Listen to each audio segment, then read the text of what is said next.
just, there we go. Oh, I should probably adjust the camera, because, there we go. Because the side of the shelf here was in the way, so. Hello everybody, Peter the Cat here. I'm just waiting for more people to come into the stream. You know, I'd be a little disappointed if it's like just 2 or 3 people watching me. It's like, you know, what did I do all this prep work for then? Yeah, so I might just screw around for a bit until maybe a few more people come in. Yes, hello Ken. Yeah, how are you doing today? Yeah, I think I'll just open a window just so I can make it a little cooler. I had a video on my phone. Yeah, it was well, I probably shouldn't watch it on stream. I'll just set this aside. Okay.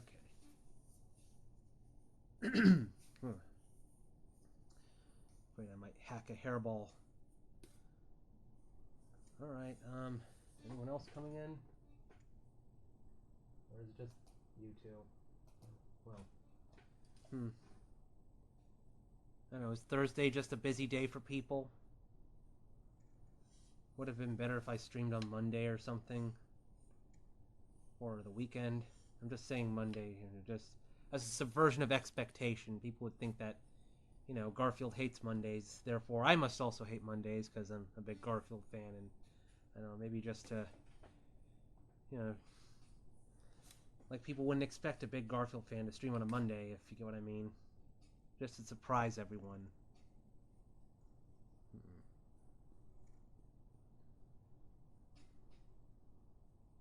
Look at this. Ah.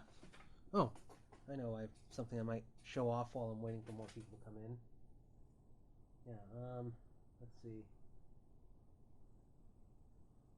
Oh, that's OBS.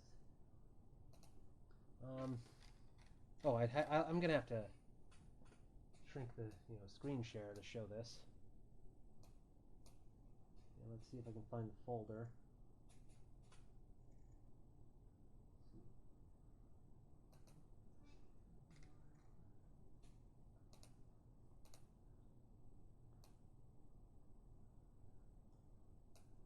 Yeah, my artist GuineaPigDan has been working on editing another model kit video, and this is like, you know, just a sneak preview. We can see, well, those are a bunch of pictures he took for Twitter Blue Sky, showing the process of Metal Greymon being constructed. All of the videos he shot. It already has a thumbnail for Weasel. Yeah, when it's ready, and a bunch of voice clips he recorded. Wax Badger is going to be cleaning up some camera audio, so thank you very much once again, Wax Badger. But anyway, you can, a little preview of the script I've written. Yeah, Daniel is so lazy that he makes me write his scripts. Yeah, so here we go. Basically, this is just all the voiceover that Daniel is going to record, or already has recorded. Yeah. Yeah, he was trying to edit all the voice tracks and everything.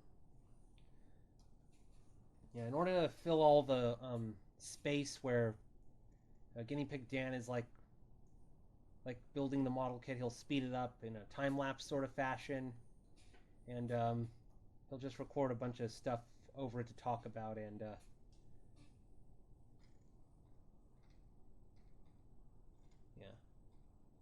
yeah, topics include like his first memories of seeing Digimon, and like talking about the Digimon Tamers manga he read in art school and in art college, like years after he stopped watching the show.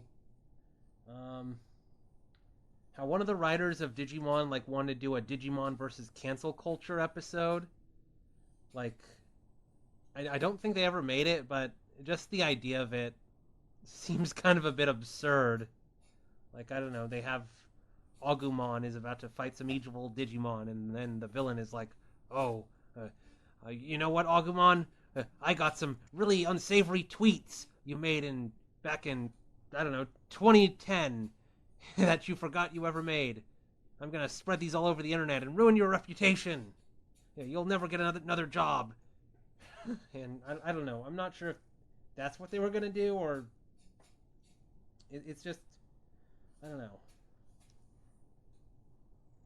I mean, I can't imagine Pokemon or ever doing an episode like that, but it's just I'm just curious how batshit crazy would an episode like that be? Digimon versus cancel culture.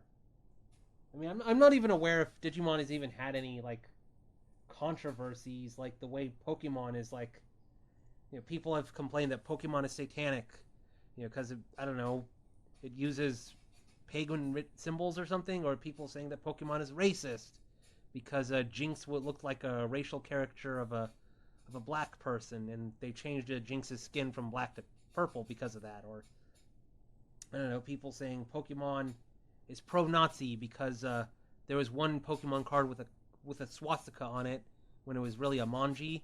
And then there's people that say that Pokemon is pro-Jewish. Those were mostly, I think, Muslim clerics who thought Pikachu means be a Jew or something.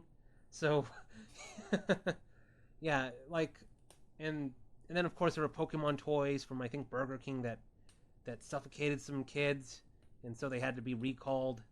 And then there's people that played Pokemon Go in inappropriate places, or they played Pokemon Go going into a ditch and then they found a dead body. and of course, most recently the lawsuit between Nintendo and Pal World.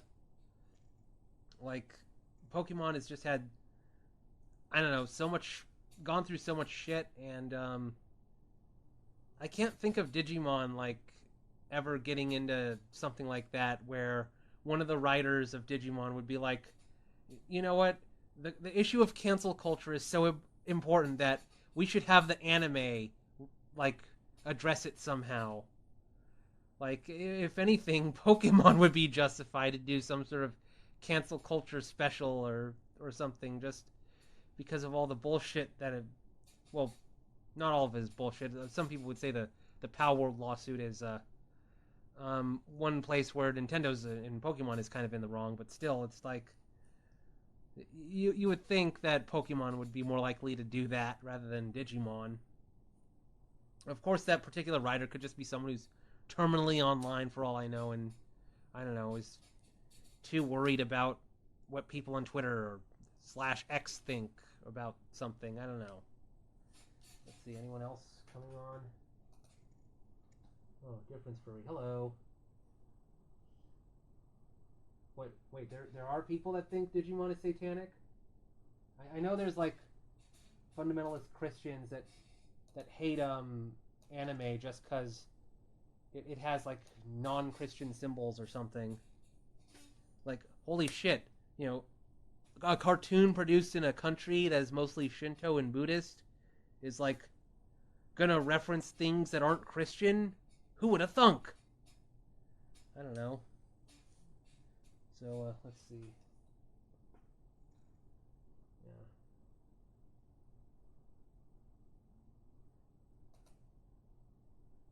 And we'll have 3 people watching, so fuck it. I might just start my actual show. Let's get down to business. Okay, first thing up.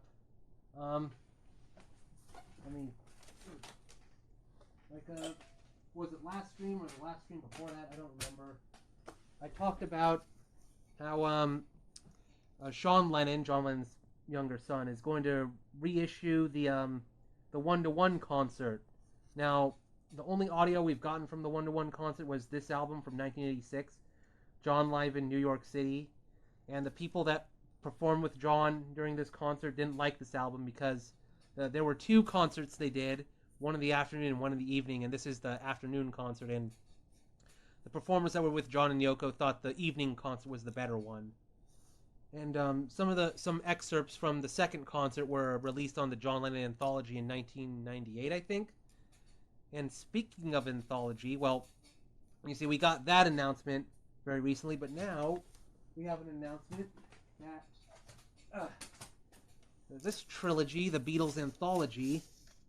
Oh! Caught it. Wow. Yeah, I have reflexes like a cat, you know. Yeah, this thing. Nice cover art by Klaus Bormann, who also did the cover of Revolver, one of their Beatles albums. But anyway, for those of you who don't know, in the 90s, well, actually the story of the Beatles Anthology goes back to the 70s, but I'll just skip to the 90s.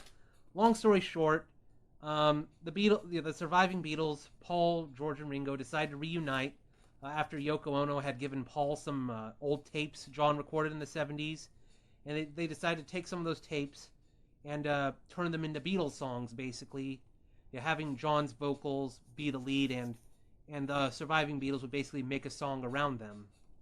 And they decided that alongside these new Beatles songs, they would release a bunch of their unreleased recordings of like demos and everything, and they also produced like a TV special, and then there was a book released, and the story is they on Anthology 1 they took a song that John recorded called "Free as a Bird," and they basically they did the best they could extracting John's voice from the tape using 90s technology and having the Beatles produce a song around it. And then on Anthology 2, they took another John Lennon song, Real Love. Now, Real Love had already appeared on the Imagine John Lennon movie from 1988, so this is basically the Beatles version. And I think the general I'm not sure, like, if the general consensus is that people like Free as a Bird more than Real Love or vice versa. But my only issue with Real Love, while it's a nice song, they sped up John's voice to like make the song sound more energetic, and it just sounds like John is on helium. And since this is 90s technology, John's voice is kind of like faded, and a lot of people comment that it sounds a little creepy. John sounds like he's a ghost on the track. And then they were going to release on Anthology 3, they were going to do a third song. They had the choice of either Grow Old With Me, a song that appeared on the posthumous album Milk and Honey with John and Yoko, or another song called Now and Then. Grow Old With Me was rejected because the tape was too poor quality, and they tried to do Now and Then, but the song was also poor quality, and George Harrison was like, this song is crap, and they just scrapped it after like a day or two of recording. And of course, you all might know that it wasn't until 2023 that Peter Jackson, like his sound team or something, developed like some sort of AI that can help extract voices from tapes and separate them from musical instruments, and they used that on the Get Back documentary. And then they decided, well, let's go back and finish up the Now and Then recording, and they released that as the so-called last Beatles song. And they even included George Harrison using like snippets of guitar he recorded way back in 1995. And yeah, why am I talking about all this backstory? Because it's just been announced. A few days ago, my artist GuineaPigDan got this strange email from like the Beatles website where they show 1, 2, 3, 4 question mark, and it's like, this looks kind of like the border on the Beatles Anthology. Are they releasing the Beatles Anthology again and including a 4th volume? And that's exactly what's happening. I guess I'll do a trailer reaction to the announcement for the Beatles Anthology 2025 edition. Let's oh, well, I'm not going to do Bubsy yet. Where is it? Here we go. Yeah. Am I all shrunk down? Just want to make sure. Yeah. Trailer reaction. Well, I've actually already watched this once, so I'm not reacting fresh to it, but here we go. Yeah.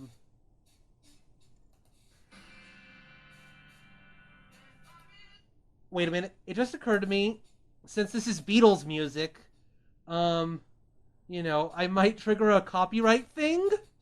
So maybe it's better I just lower the volume. Sorry. I'll just react to the visuals. Yeah. Yeah, so we're just seeing some random Beatles footage here.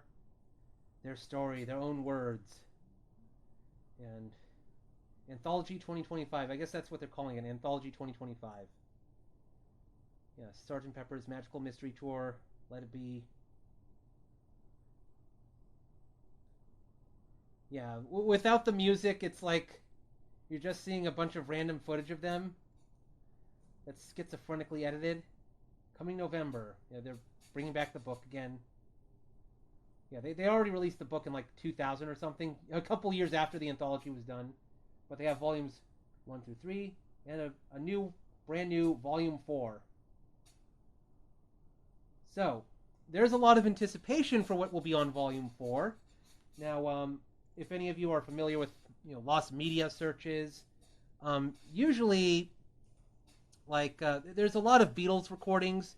Well, while the anthology released a bunch of like uh, like old takes, demos and everything, there was still like some very sought out recordings that fans wanted to hear that were never released. I think on Anthology 3 they let me open this up. There's a recording of Helter Skelter. Let me see what take it is. If I can find it from the White Album.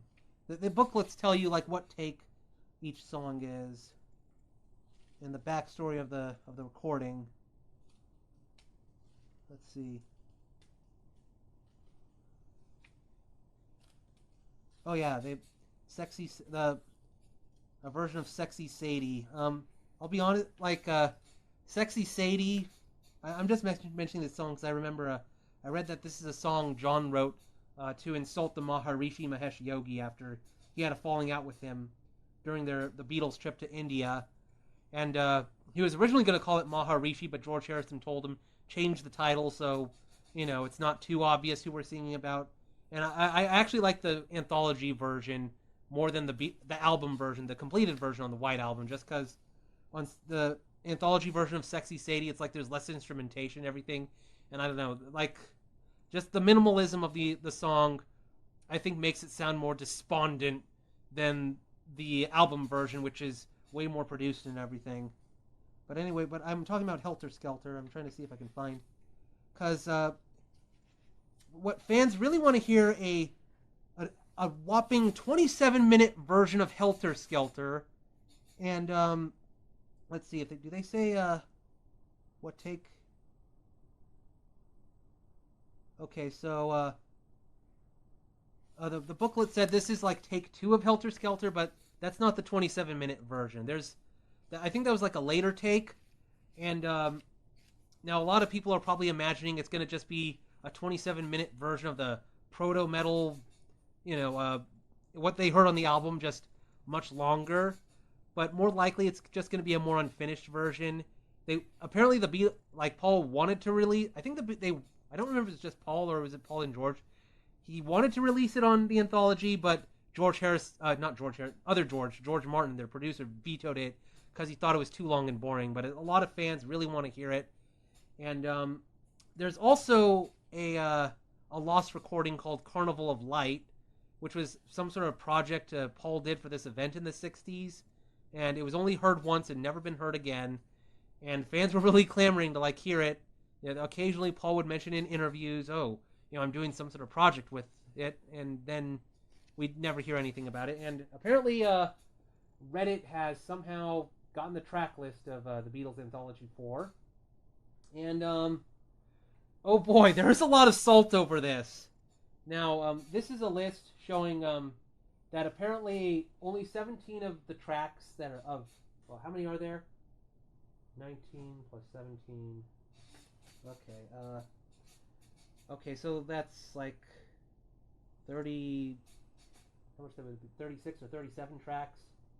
Yeah, I'm not mathing very well right now. Well, okay, 20 minus 3. That would be 36 tracks in all.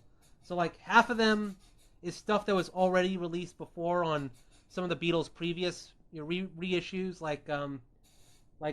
their White Album reissue that came out a couple years ago included some stuff that that appears on this track list, and the things that are new, it's there is no 27-minute version of Helter Skelter, there is no Carnival of Light, but we do have a 2025 remixes of Free as a Bird and Real Love. The Beatles YouTube just posted the 2025 remaster of Free as a Bird, and you compare it to the 90s version.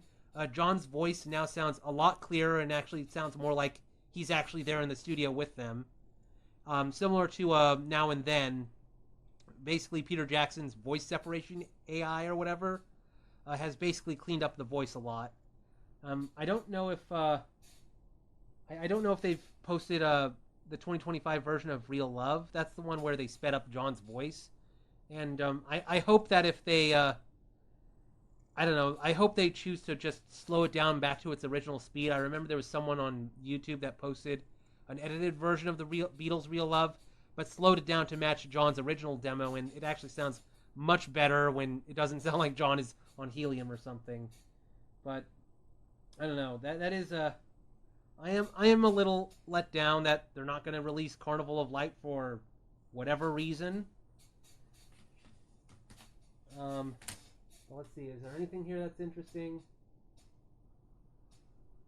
I remember I saw one comment on in this Reddit thread like, "Oh, we're gonna get a alternate take of Baby You're a Rich Man. Are they gonna include John saying the original lyrics to which were way more offensive, where John was saying something disparaging about Brian Epstein, their manager." Yeah, in case for those of you who don't know, Brian Epstein was Jewish and gay, and basically John's original version of Baby You're a Rich Man basically let's say use some slurs for people that are gay, basically. Yeah, John Lennon was a pretty edgy guy, and although he did mellow out late in his later years, and it's kind of sad because shortly after they recorded Magical Mystery Tours when Brian Epstein died of a drug overdose. So yeah, it seems a little bit mean of John to write a song like that about his manager, and then his manager shortly after died. And okay. So anyway, I'm still excited. Like, even if we're not getting Carnival of Light, maybe there's a chance that'll get released as something separate. I don't know. I mean, I almost want to joke that it could be like Marilyn Manson's unreleased groupie movie. Like, supposedly Marilyn Manson said, "I want to release it, but it's too controversial. My manager told me if I release it, I'll go to jail." And he just hyped it up as something really, really dark and edgy. And I don't know. It's kind of like how come they can't release Carnival of Light or the 27-minute version of Helter Skelter? Is there like something really sinister that the Beatles just can't let it get out or something? I don't know. That would be kind of funny if, like, I don't know, Carnival of Light contains something really, really something Paul's not happy with. I don't know. But anyway, shoot, something else I wanted to react to. A few days ago, a Bubsy 4D was announced. I thought there was already a Bubsy 4. Yeah, if I Google, like, was it Bubsy Attack of the Woozies? Oops.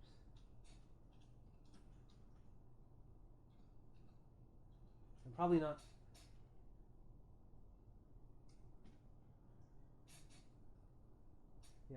Attack of the Woolies. That's it. Okay. Well, I'm not buying it on Steam. I just wanted the wiki page for it.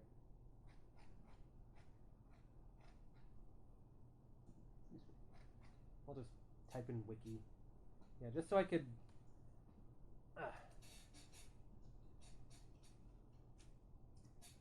There we go. Yeah, I thought this was Bubsy 4. This came out in what? 2017? Yeah. My artist GuineaPigDan did play one of the Bubsy games when he was a kid on Super NES. Like, rented it from Blockbuster or something, and he doesn't remember it very well. And given that Bubsy was kind of like, I don't know, regarded as kind of a joke, maybe that's for the better. But anyway, somehow, someone decided to revive Bubsy in the 2017, and this is... Oh, shoot. They didn't have the table of contents? Oh, well. I just want to look at the reception. Metacritic, 45 out of 100. Destructoid, 3 out of 10. Game Informer, 5.5 out of 10. It's like, the game that was was met with negative reception, with review aggregator Metacritic giving the PC version a weighted average of 44 out of possible 100, and the PlayStation 4, wow, Really, PlayStation 4? Like, holy shit. I don't know. I forgot this was a console release. Like, PlayStation 4, they've got like super detailed games like Kingdom Hearts 3 and shoot, my mind just blanked. Final Fantasy 15, like, where they basically have the games looking like photographs. They released that on the PlayStation 4? Like, jeez. Wow. Let me just, generally unfavorable reviews. Brian Shave, Game Informer, panned the game, calling it an unnecessary resuscitation. Basically, people hated that game. And for some reason, someone out there decided, let's make another Bubsy. What could possibly go wrong? So let's react to this trailer. I don't know if I'll actually play the game. I just want to see what it's about. And I'll actually have the sound on this time. I don't think I have to be afraid of like copyright pirates or whatever. Okay. No.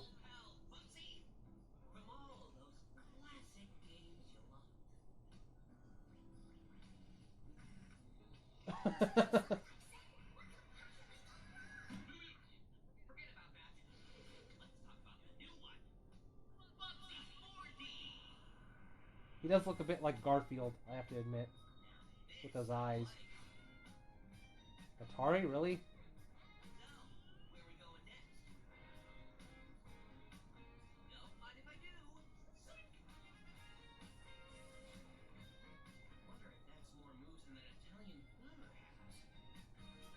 Coyote time. Oh, so he can just do a Wile E. Coyote or whatever. Oh wow, he inflates. Yeah, this is gonna like. Wow. Oh, a Sonic. Well, people do compare Bubsy and other mascot characters like that Bat guy, to Bubsy. Oh wow! Oh my God. Yeah, throwback.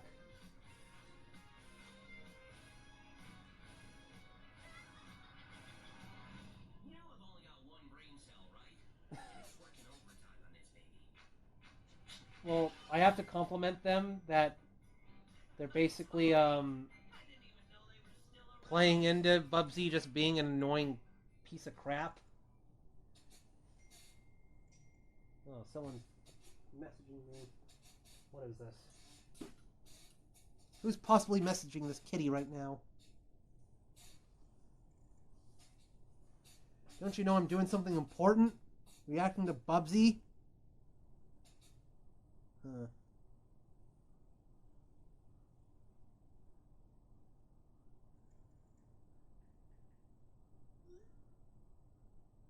There.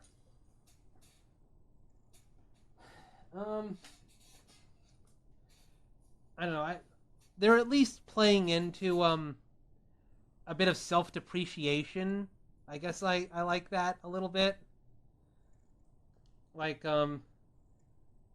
I'm a bit surprised they're doing a 3D game. I'm not familiar with the Bubsy games that much.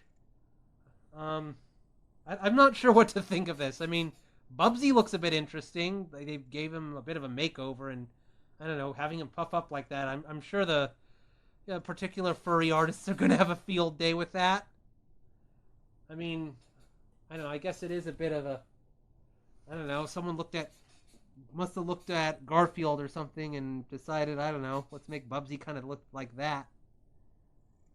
I don't know. Props to whoever did that. Oh, crap. Oh.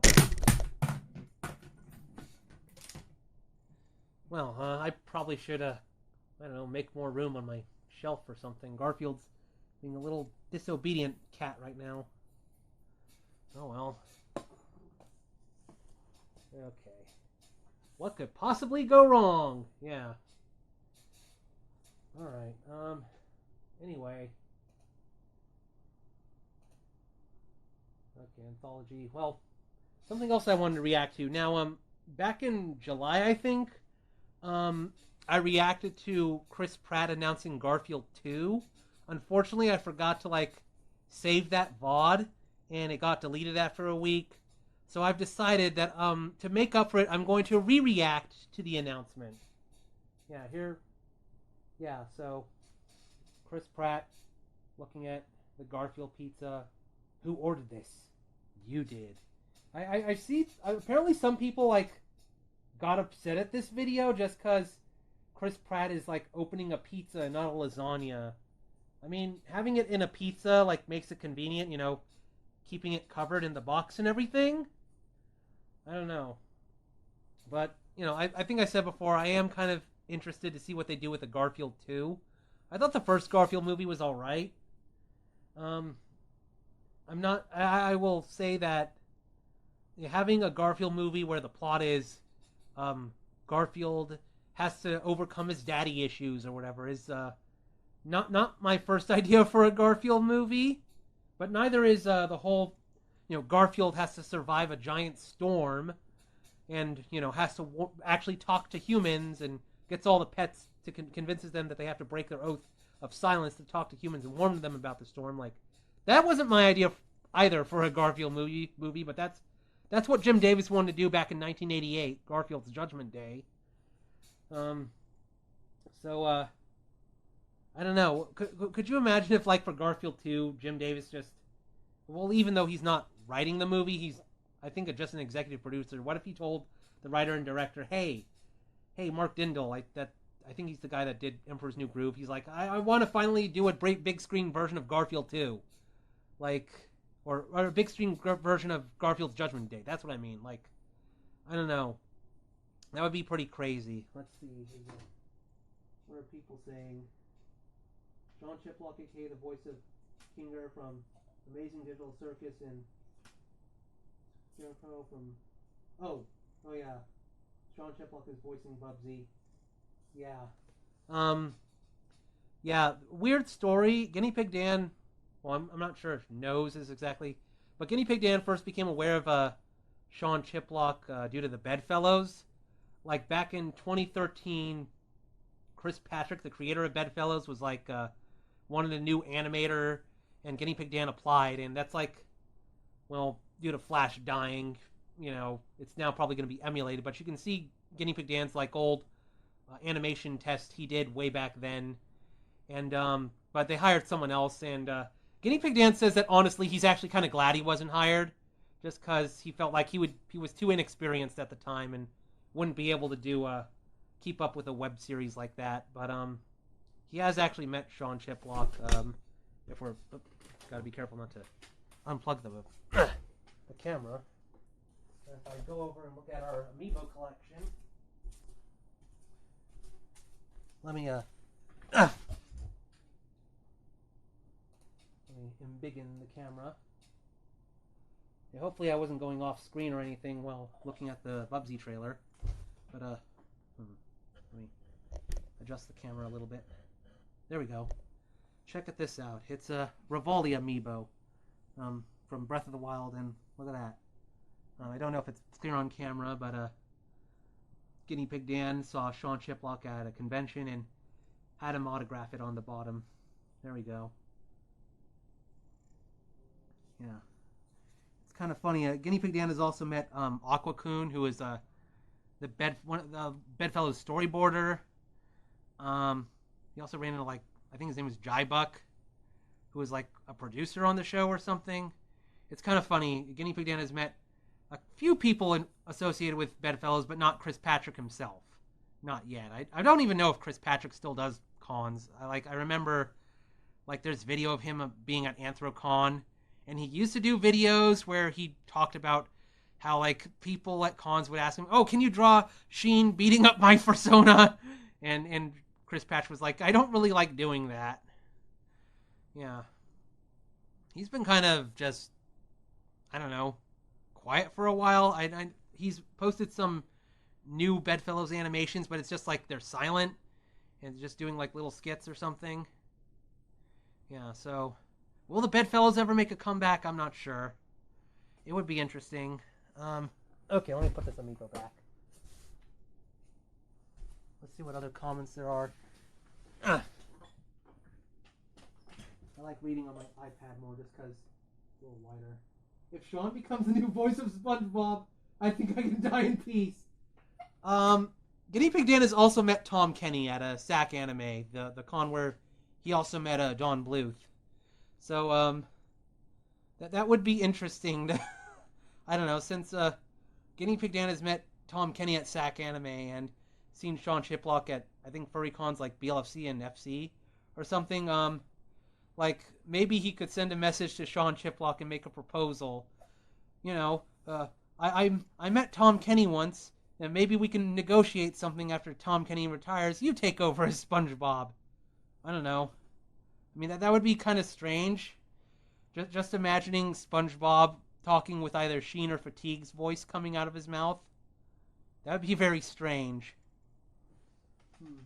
Well, I don't know. I thought, like, what if he used Sheen's voice for Mr. Krabs or something, and Fatigue's voice for... Would Fatigue's voice work for SpongeBob, or maybe someone else? I don't know. I know that Tom Kenny doesn't do the voice of Mr. Krabs. I'm just saying, like, what if? You know, like, what if Sean Chiplock took over more than one voice on SpongeBob? Let's see what else.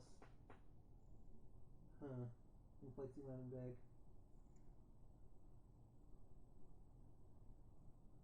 Those YouTube suggestions are a wild ride. Yeah. Is Chris Pratt a famous actor or something?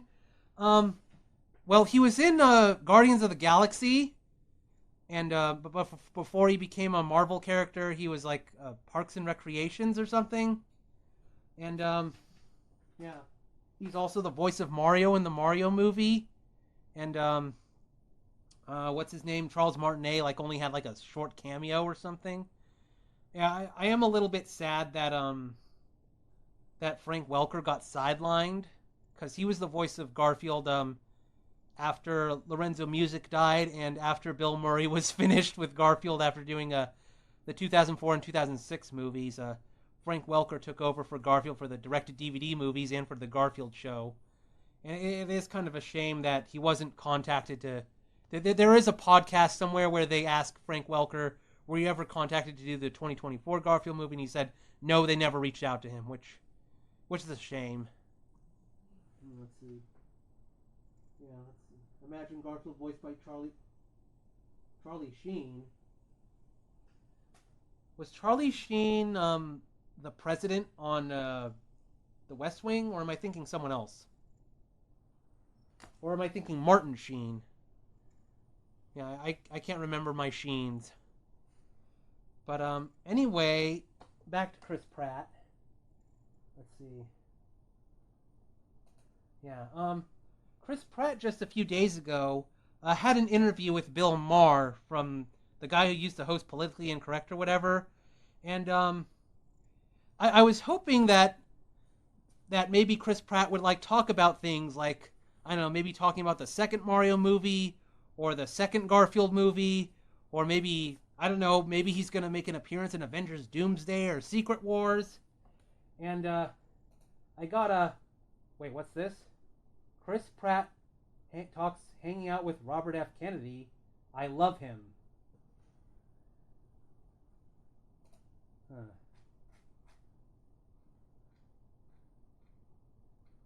Oh.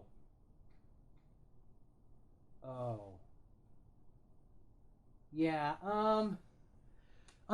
well, I just actually just listened to the, yeah. I forgot. I didn't shrink down my thing here. Yeah, oh, go away. Yeah, I just watched the episode of, Chris Pratt with, Bill Maher, and, now they talk about a bunch of other things, like, unfortunately, Chris Pratt does not talk about Garfield or Mario, but there is one part where Pratt talks about, gaining weight for Parks and Recreations, and it does sound kind of funny, even though that was something he did, over a decade ago, it sounds like method acting for Garfield, strangely, but apparently, Chris Pratt's current wife is, the daughter of one of the Kennedys, and that person just so happens to be like a sibling of Robert F. Kennedy, who is in the government right now. So I guess Robert F. Kennedy is Chris Pratt's uncle-in-law or something. And he's now making a little bit of waves because he said, like, he talked about, like, he meets Robert F. Kennedy at, like, family gatherings, and he's like, oh, he's just an all-right guy, and then was saying, oh, why don't people talk about all the successes of Trump's presidency so far? And I don't know. It's like just a reminder of some of the things Robert F. Kennedy has said. Like, okay, I'm gonna use what is this, Rational Wiki? I know some people have issues with Rational Wiki, but it's like just a reminder. Robert F. Kennedy, massive anti-vax guy. Maybe that's why Bill Maher was like kind of okay with him, because Bill Maher had a past of also being anti-vax. I don't know if he's changed. And like things like he encouraged people in Texas not to get vaccinated, and that resulted in like a measles outbreak. And I don't remember if it was measles or mumps, but one of those diseases can like wipe out your immune system and make you vulnerable to diseases you used to be immune to, and can also do brain damage. And also, there's that really weird video where Robert F. Kennedy is talking about the Chinese and Jews, they are secretly immune to COVID, and really dumb things like that. And also just I think he's also into like really weird conspiracies. And I thought I remembered like reading he was like having a connection to Jeff Epstein. And okay, this is Google AI, so it's probably going to get things wrong, but it's mentioning that he did have a flight go on one of his planes once. And there's many articles talking about it. And yeah, like I don't know if Chris Pratt is like, if he's just being polite, just for the sake of his wife and all, just to be nice to her uncle or whatever. But it's like, if and he brings up in the interview with Bill Maher, like, well, I don't know if it is an interview; it's more just a chit chat between them. But it's like, can't people just have disagreements? But it's like, I don't know, if I had a family member that was responsible for a measles outbreak somewhere, I'm not sure I would want to talk to them. Like, this is just, yeah. Now I'm kind of wishing, I wish Alcon Entertainment had talked to Frank Welker, at least asked him what he was doing when they were casting for the Garfield movie. Yeah. Yeah, very weird family matters. Oh, and if I remember, Chris Pratt's wife is also what's her name? Schwarzenegger. I know she's like related to Arnold Schwarzenegger. Okay.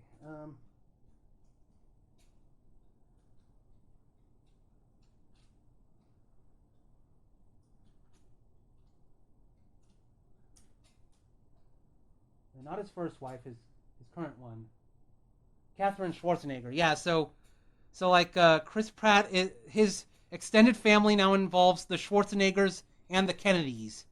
That's and we know that Arnold Schwarzenegger has come out very anti-Trump.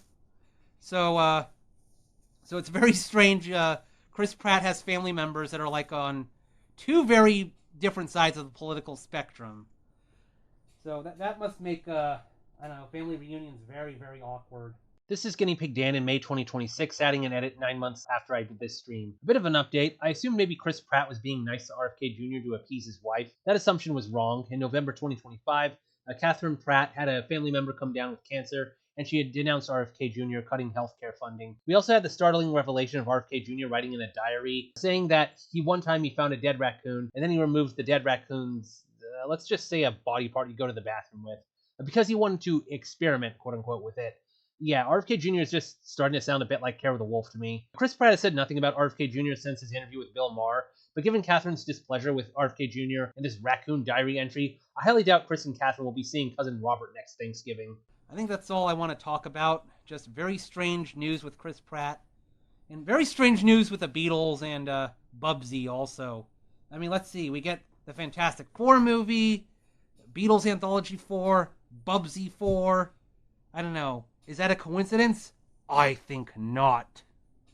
Yeah, so I guess we should transition to the art portion of the video. So I should fetch Guinea Pig Dan wherever he is. Yeah.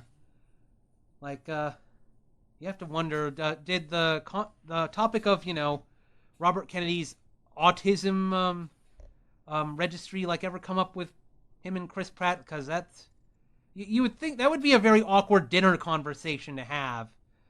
Like, yeah, my uncle wants to make a registry of autistic people across America to try and find out what causes autism.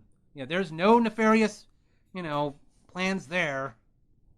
Anyway, I don't know. That's just, what the hell was that? Oh, I might have knocked over my phone. I just put it on the floor. Whatever. So, anyway, let me go get Guinea Pig Dan.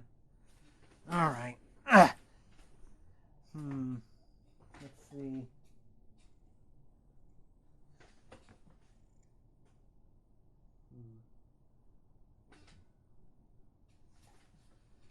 I was thinking of, like, if Guinea Pig Dan was going to avoid me, getting something that would help me, that would help him come on camera. Let's see. You know what? I'll improvise. I'll just, use this as a bludgeoning weapon. Okay. Oh, Daniel, where are you? Peter, no. No! No! Oh! Oh! Ah! Ah! Ah! Oh! Oh! I'm gonna flagellate you like you're Jesus! Oh! Oh! Oh! Oh! Ah! There. Oh! Oh! Oh! Oh! Oh! Get out there! Yeah, Chris Pratt is like a Christian, and I don't know. Let's recreate Passion of the Christ here. Oh! Oh! Oh! Oh! Oh! Oh!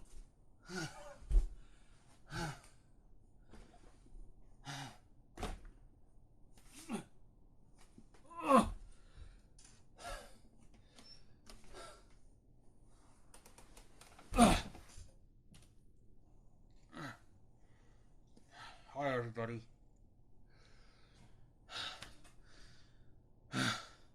Did you hear that? The Beatles want to release an anthology volume 4? Wait, did Peter already cover that? Shit. Okay, I guess Peter, already had all the interesting topics. I don't know what to do now. Oh, yeah. Animation commissions. Okay. Alright, let me get this thing ready. Oh. Ugh. I think that would be Ken. Hello. Hello? How are you doing? Excuse me. I think your mic is, I think your mic is muted. Wait, it is? Oh. I just pressed it twice Oh, and... wait, no. My output volume is down. Okay. I hear my brother laughing like a maniac at something. Probably my incompetence. No, he's reacting to something in his room. Oh. I don't think he can hear what we're doing in here.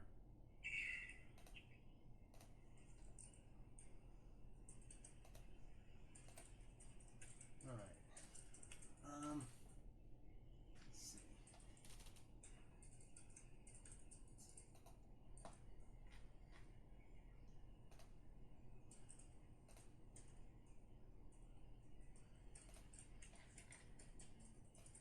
Alright, I'll shrink down my Oh! There's one more thing. I found something interesting I thought of sharing. This might be... I don't know if this would be controversial type of artwork. But, let's see if I can find it on Telegram before I show it. I think it was a particular furry meme I saw.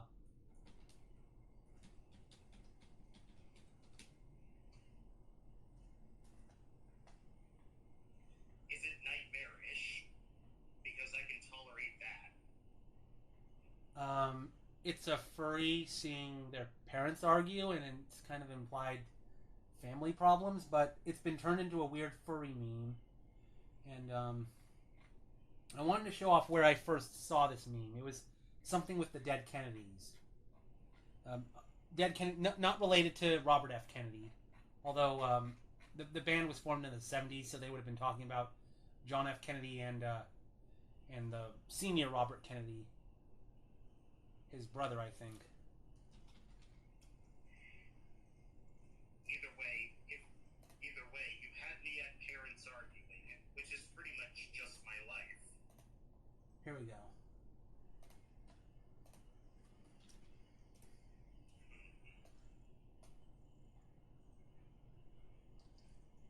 Yeah, if I go to...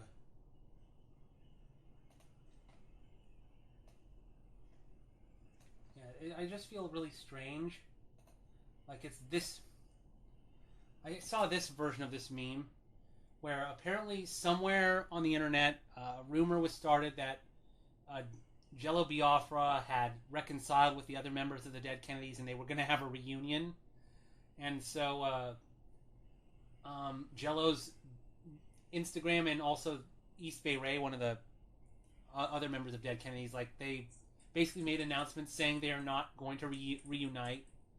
And it was only just right now, while I was preparing for stream, that I found the original artwork for this, and it's just so bizarre that the artist, I miss when furry art looked like this. yeah, Tadu Jopa, I don't know if I'm saying it right, but it's like, he was saying this was based on, well, I don't know if it's a he or she, but they were saying this was based on their own experiences with their own family, and it's just so weird to see people take this kind of personal artwork they posted and like do stuff like this with it, where I mean it does capture kind of the feeling that Dead Kennedys fans feel just seeing Jello Biafra feud with the other members of the Dead Kennedys, but at the same time it's like this was someone's like personal art. Like, I don't know, I feel a little bad people were turning this into a meme. I mean, people literally pretend that the fucked up shit that happened in the Bible didn't happen. oh. This is nothing new. Oh, wait. This is nothing new. People pretend that the fucked up shit in the Bible didn't happen. Anyway. Well, let me close Telegram. Just, I don't want to accidentally show it on screen and then, I don't know, people see something that might be break Twitch TOS or something.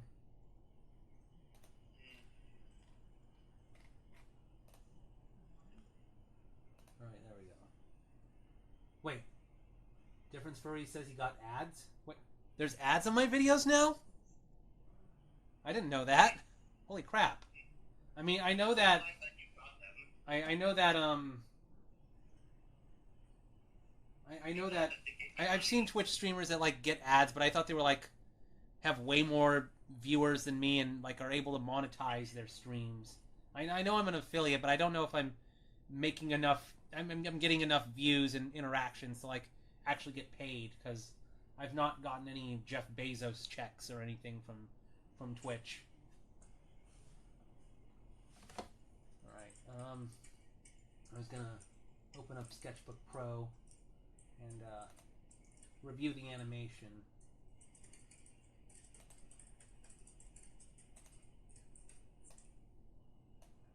Alright. Okay, let me just... So I left off on frame 59. Let me just rewatch. Let me get my glasses on.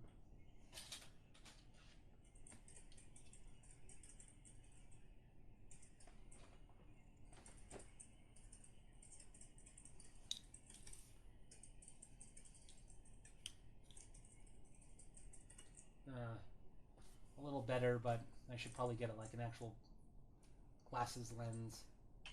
It's still a little bit foggy. But anyway.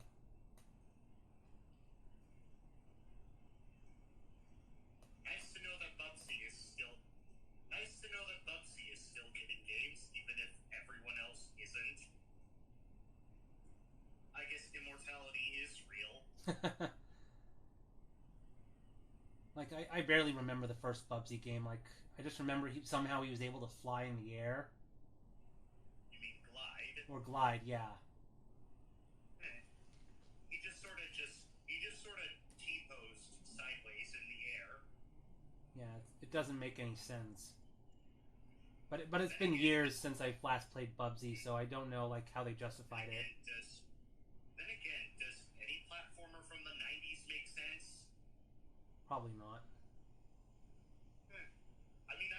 I thought Bubsy was kind of hot when I was like 8 or something. Oh. Maybe I was a furry longer than I thought. Well, there's a lot of people that say like they knew when they were very young. You know, there's a meme on I think going on Blue Sky or something. It's like the scene that made you feel weird on the inside, and there was even a panel I went to at Further Confusion. I don't remember if it was last year or this year, where they basically had a panel titled something like "Scenes in Cartoons That Make You Feel Weird." I'm just looking at the ear wiggle animation here. If I remember, like one of the things I wanted to do was like have the ear wiggling start while Baccio is moving, like leaning in, because he leans in and then the ear wiggling starts. But I think it would look more natural if like he starts wiggling as he's moving in. Okay. Didn't If that Gable sort of like make the move as if they were like paper fans? I have to bring that up. Either way, this is making me feel weird based on the context you're giving.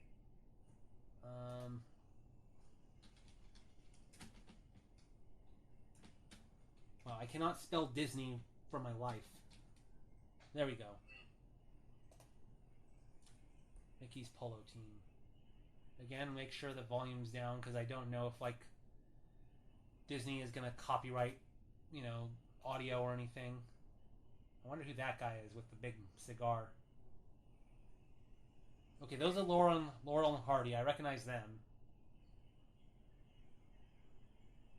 There's a lot of old school celebrities that no kid today would recognize at all. Charlie Chaplin.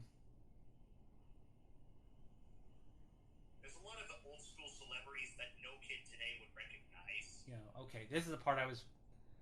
Yeah, when Clark Gable is... Yeah, I've probably played this clip a dozen times. Okay, so it looks like Clark actually does start ear wiggling when he leans in all the way, but I don't know. Just for my animation, I just think it would look nicer if he started the ear wiggling as he's leaning in. Just like I've mentioned before, I think one of the mistakes I often make when I animate is like being a little too stop and go with animation, where a character will move and then they'll freeze in a pose, then they'll move again, freeze in another pose, and I don't know. To me, it just looks mechanical, and I want to avoid making that mistake. Despite them canonically being stuffed toys. Yeah. Well, it's trying to create the illusion of life, to borrow a Disney phrase. Right. I guess the most popular and best and highest rated movie of all time is literally about sentient toys.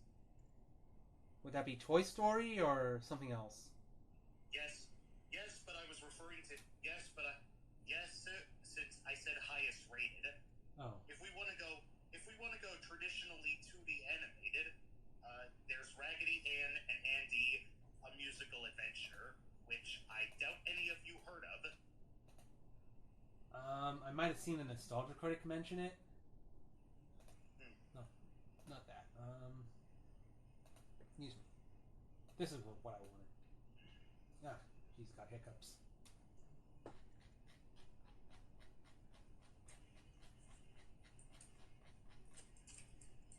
Okay, where was I?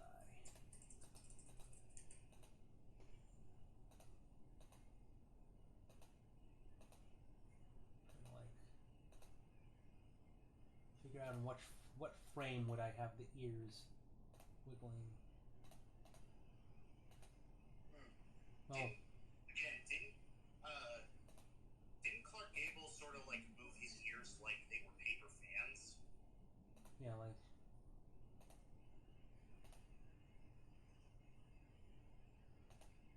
Yeah. It's like, let's see. Maybe as he's moving up. Let's see, what's frame?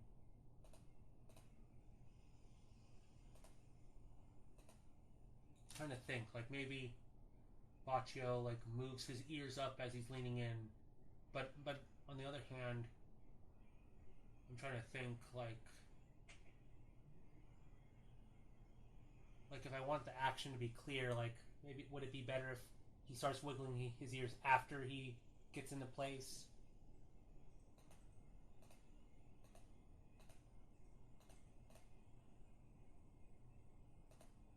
I wouldn't know. All I know is that I would want you to stay at least 90% faithful to the source material.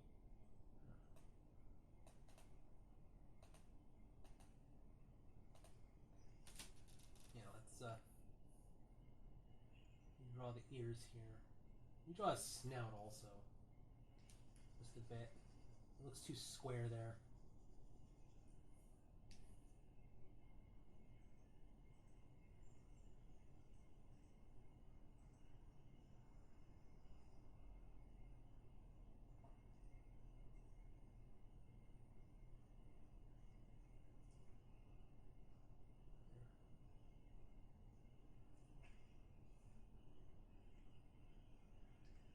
So I have to remember that I redrew this particular frame.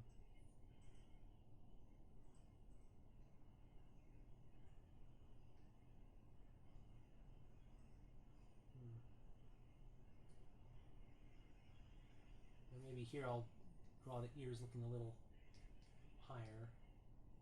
Like he's winding them up to start the wiggling. Yeah, something of that nature. Excuse me.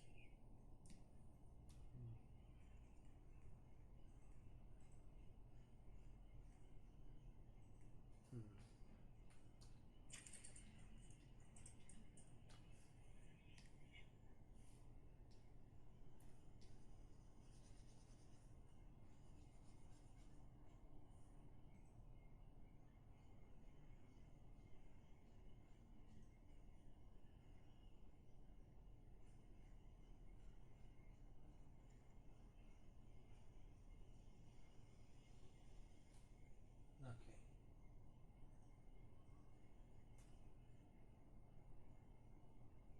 I just know that animation takes time.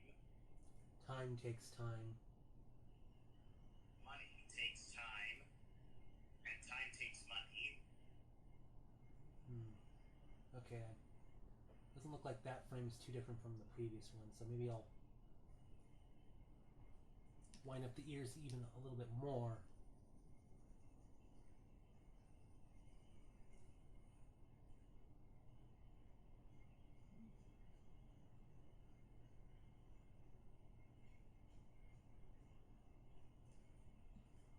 This might look a bit silly. Well, I mean, it is silly.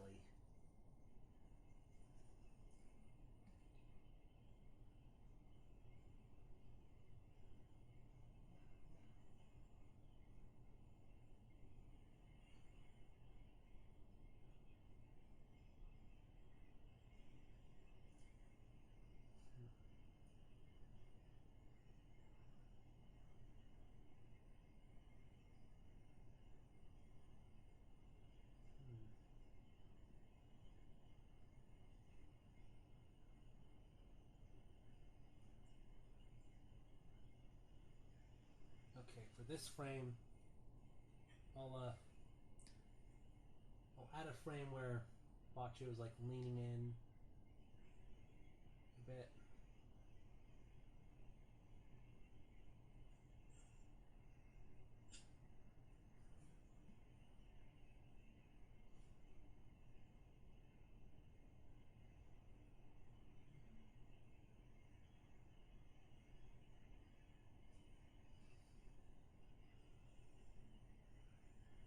like a settle frame. He's gonna be... something. Yeah, a settle frame. He's gonna start...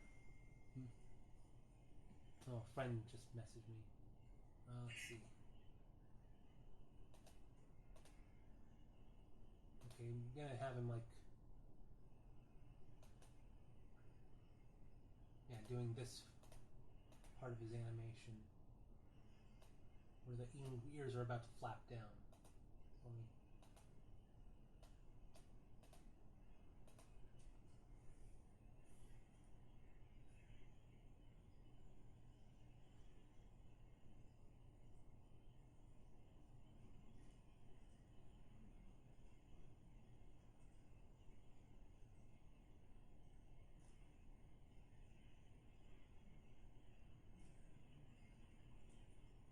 We also had that Kirby Air Ride Direct. I was wondering, like, what if I had Peter react to that? But it's like... He certainly eats like Kirby, that's for sure. Yeah. Well, it's more of a, you know, eating like Garfield, not exactly Kirby. Although that I actually, wait, I just remembered, I did do one drawing where I have Kirby copy Domino, and he grows Domino's ears and mask.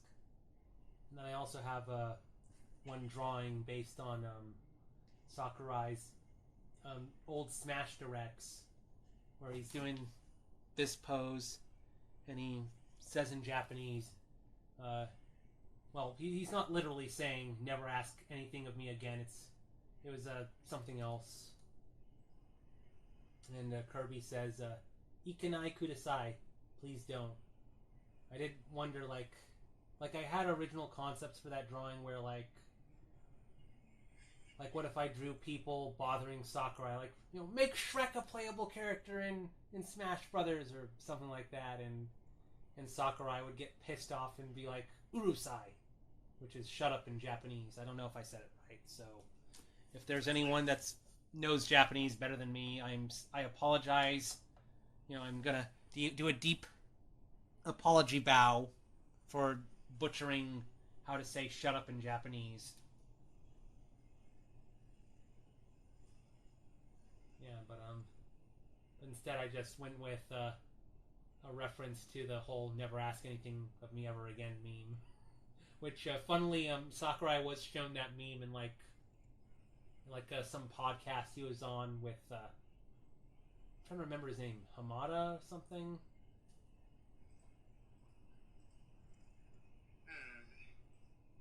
I still doubt Sora was the actual winner of the Smash ballot back in. People had doubts that Bayonetta was the winner for Smash 4. Like, the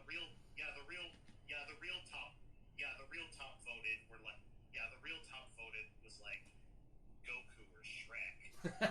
well, or the Grinch. But those technically aren't. But those didn't start out as video game characters. Yeah. So it doesn't. So they don't count. So people just wasted their vote. I think I participated in the Smash ballot, but I don't remember who I voted for. I think I might have voted for Nintendo from Earthbound Zero, just because, you know, we have Lucas and Ness, so why not just have the whole trilogy of Earthbound protagonists? Even though it would probably be a bit challenging to implement Nintendo, because if you actually play Mother Zero, or excuse me, Earthbound, whatever they call it, Earthbound Zero, Earthbound Beginnings, Mother 1, or whatever, like, Nintendo doesn't actually learn any offensive psi attacks. Like, his signature move is a 4th D slip or something where it allows you to flee from a battle. So, I don't know, maybe you'd make that his up B or his dodge animation. It was his partner Anna that had all the offensive attacks, like PK Fire and... I'm trying to remember, PK Flash, maybe? I don't remember. No, wait. PK Flash was introduced in Earthbound, not Earthbound Zero. Okay. Okay, so I added that frame. Let me see. Is there anything else I want to change? Oh, yeah. Yeah. Bacchio's reaction. You mean? Yeah, when oops, I'm going backwards. When Bomb does the hug. Yeah, because I should have like a settle animation where maybe you have a frame where Bacchio's ears are flapping back up and then they settle. So that would probably help.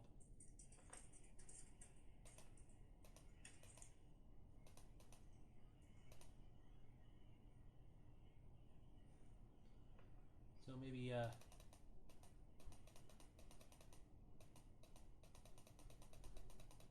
there a frame where his ears are normal? Oh, yeah. This one, 61. So just copy that frame. This is... Oh, it's the one I'm on. Keyframe. So just duplicate. Let's find where...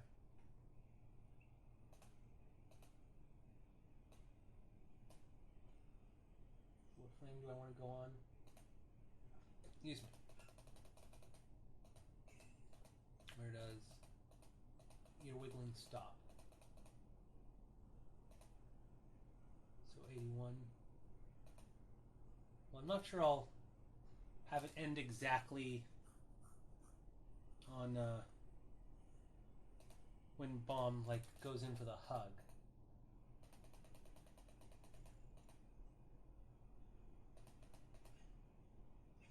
You know, I'll figure something out.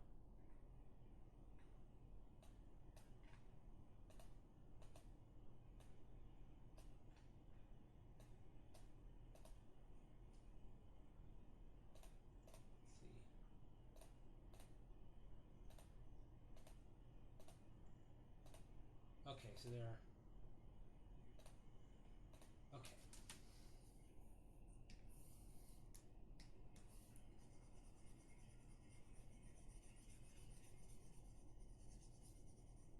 I'm gonna just save this as a. Let's see. Animation number 6.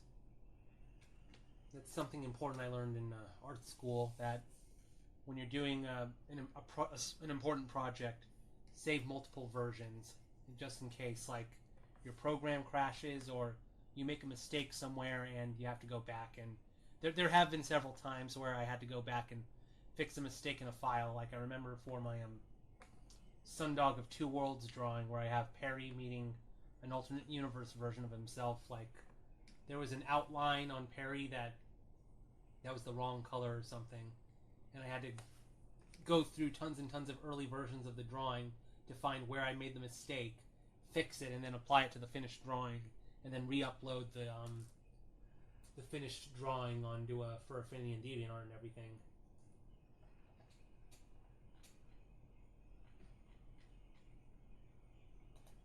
Let's see, try to find. Okay, yeah, this is the one I want to reference.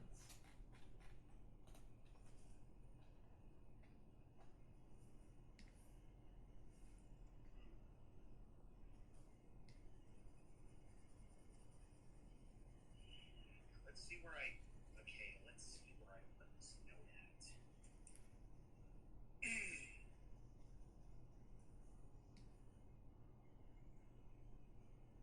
Let's see where I put this note. Fucking hell, everything's so disorganized. There we go.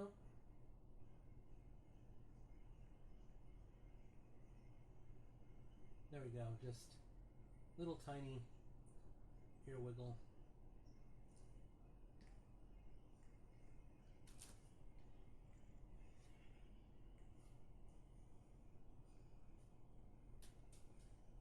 Oh, spammer alert. Shoot, I wasn't paying attention. Okay, procedural rectum F. Wow. You couldn't have a more sus name. Okay. Procedural rectum F. You are hereby banned and deleted. Just that username itself is just I don't know, that's wow. How do these bots come up with these names? Like sometimes it'll be like Susie194G872 whatever, like just a regular name and then a bunch of random numbers and letters. But this person, whoever made this bot, like I don't know, maybe that's like some sort of porn spammer. I don't know. Maybe that's why they have that unusual name. But it's like, I don't know. I'll just say, and hello, Dozer the Burr. Yeah, sorry if I'm not always looking at chat, so I might not know what people are saying. I'll just say this is Boccio Year End 1. And then, oh, I should also duplicate this layer.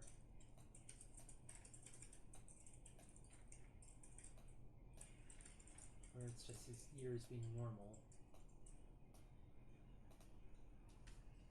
He kind of looks like Chuck E. Cheese from this angle. He does.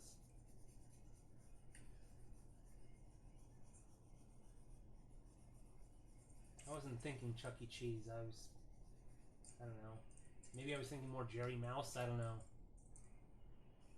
All mouse characters are the same to you anyway.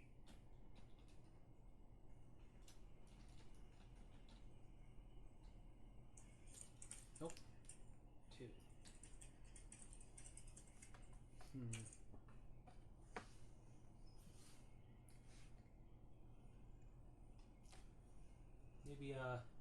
Maybe here Baccio's expression starts to change and he notices Bomb is going in for the hug. Like maybe I'll redraw his eyes and his mouth to be like, oh shit, she's coming in. Yeah, these two are a lot more. These two have been shown to be a lot more expressive than what they're actually based on. Oh, so it's a little.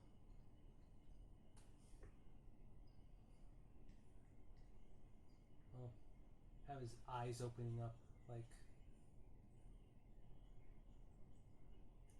Once you get to doing line art, you can show that their eyes are actually little beads. Yeah. Kind of like the TY Beanie Babies. Oh yeah. Well, kind of like Twitch here. Twitch the guinea pig. Yes. Although this is a Beanie Baby from, well, not really a Beanie Buddy. That's what the tag says, Beanie Buddy. Because it's not like the original Beanie Babies. How old is Twitch? I've had this for years. I don't remember if I got it for my birthday or... Wow, 2004? Really? I don't think I've had this for nearly 20 years. Must have gotten it... And I've, like, just kept it in my room so that, you know, Twitch stays good quality. You know, it isn't like... I mean, I should probably give Peter a bath sometime just to make him look a little nicer. Although, you know, if I did that, he'll probably scratch my eyes out or something.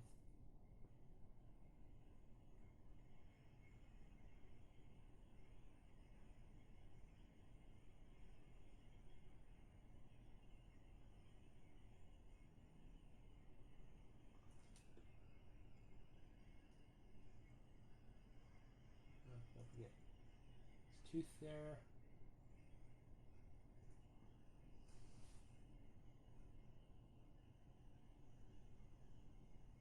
Maybe have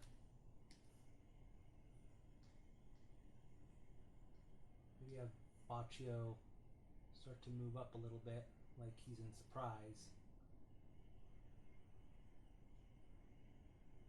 What the fuck is going on?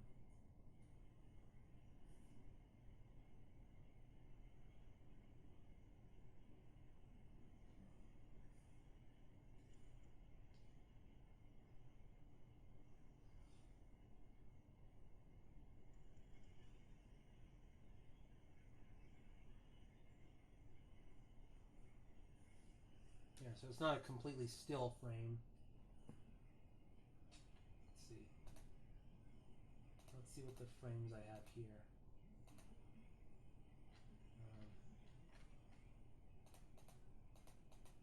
Oh, did I accidentally erase part of this? Well, I'm going to be doing these anyway, so it's not like it matters.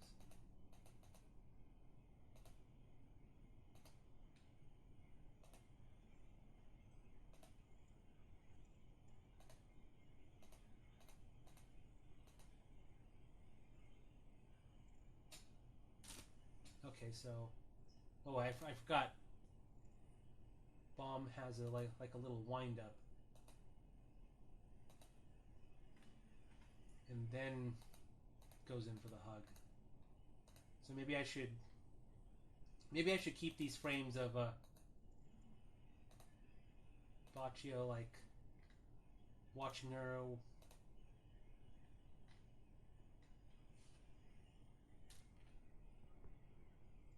Ah, fuck! I need this. I felt like I needed to sneeze, but then it didn't come out. So maybe keep this frame, and then this is when Bomb starts to go in for the hug. So I'll move this around, see which frame. So there's a few frames where it follows Bomb with his eyes looking down, and then yeah. So I just suddenly have him spring up. So maybe have this be an in between where instead of maybe having his eyes open, he blinks or something just to,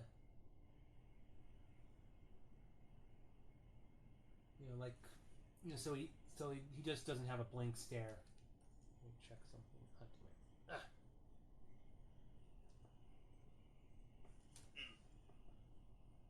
Again, I want to preface that these two are stuffed animals. So their movements are only pseudo lifelike. But you are working.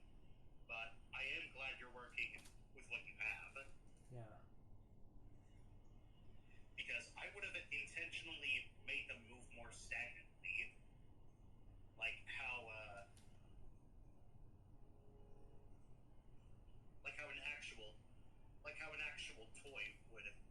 an actual toy would move around. Okay, so if it started. I'm making Baccio's eyes half open here to anticipate a blink. Okay.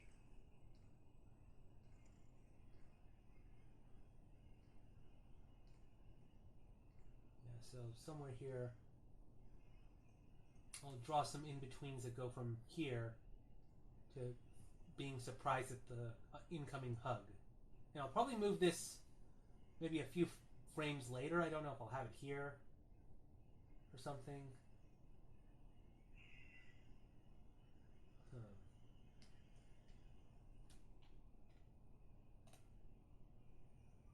Let me duplicate frame 9 again.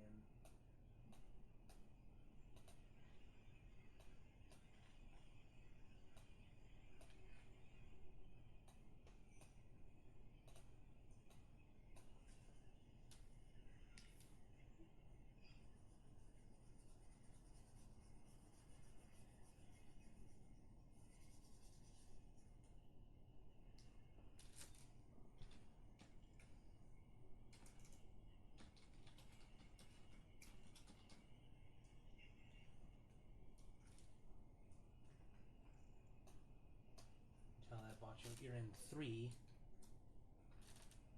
There we go.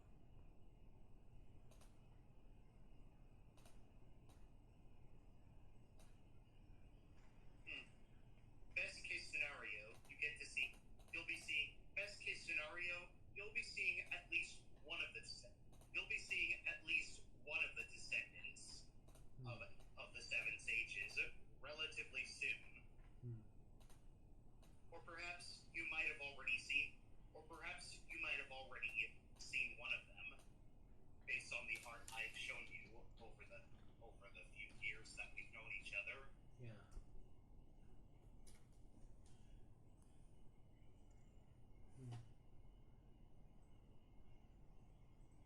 ad came in right as you deleted it. It sounded like an explosion. Wow.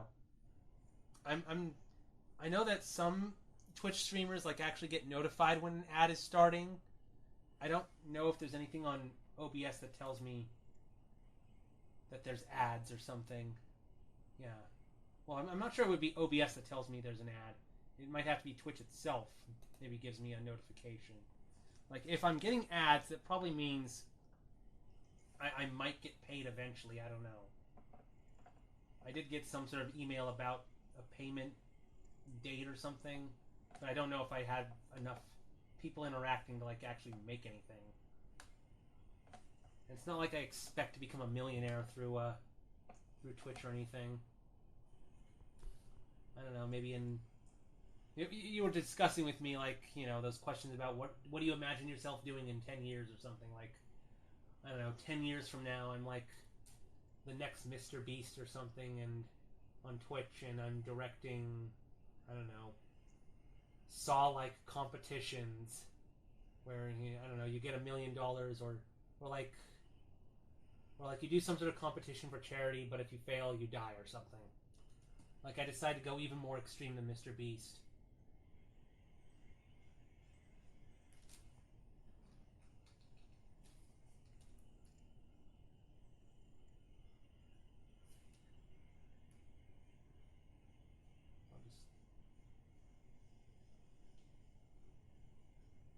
It's a little hard to see past all these layers sometimes.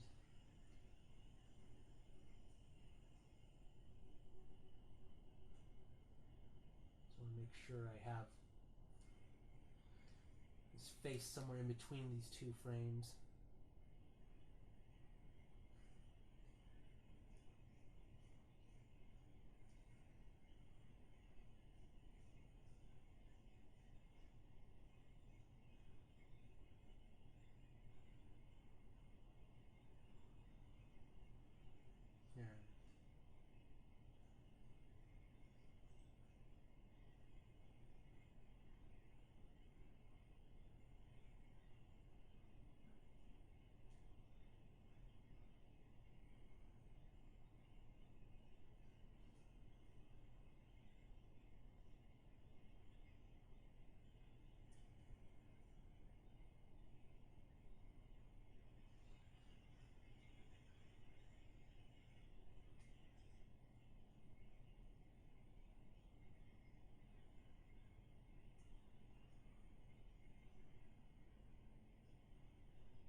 Okay, just want to look at this frame again. What if I moved? Okay, so it looks like if I have this frame, I might have to copy it for a couple more frames, but that's fine.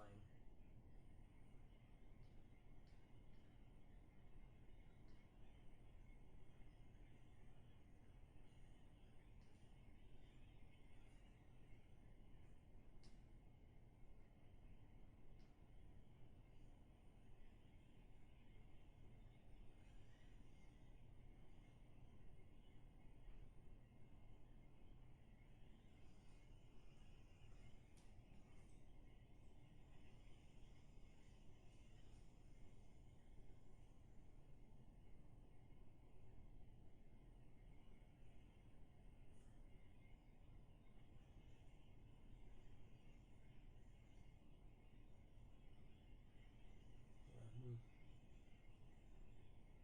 his arms up with the goggles. I know if I've said this already. The goggles! They do nothing!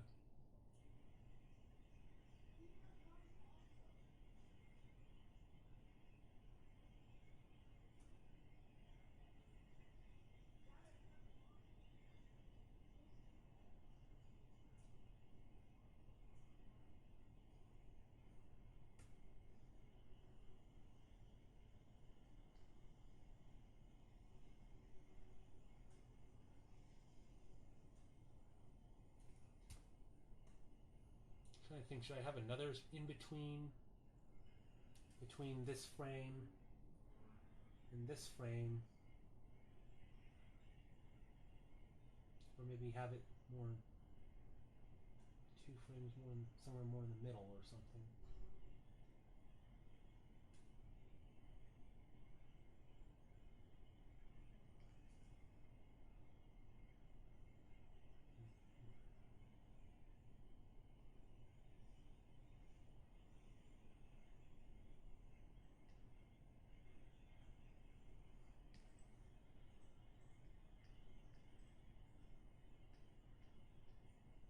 Redraw this frame a bit.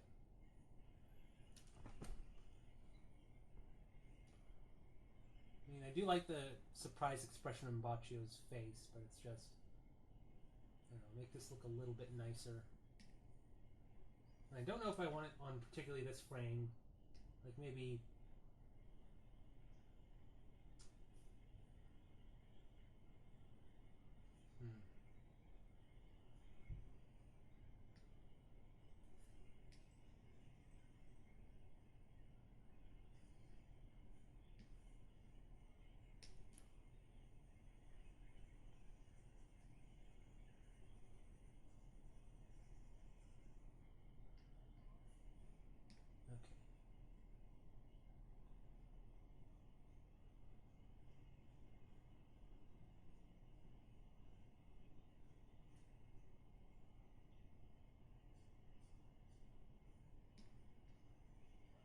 excuse me.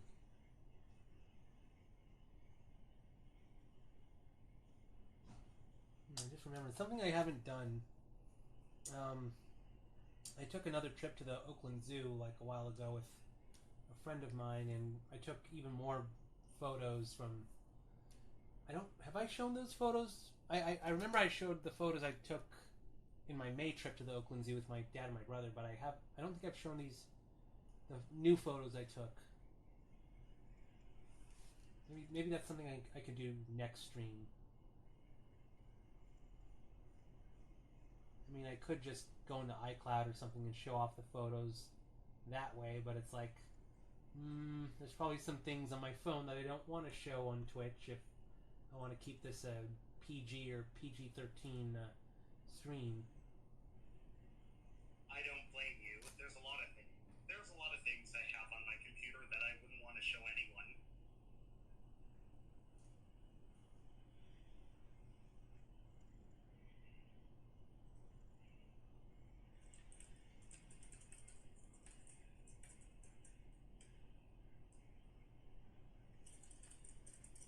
There we go.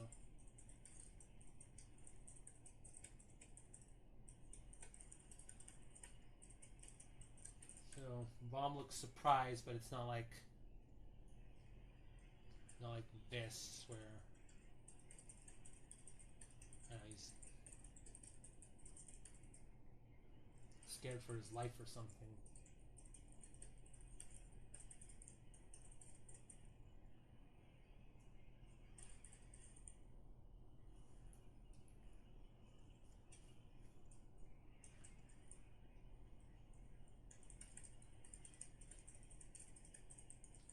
Move his head a little bit.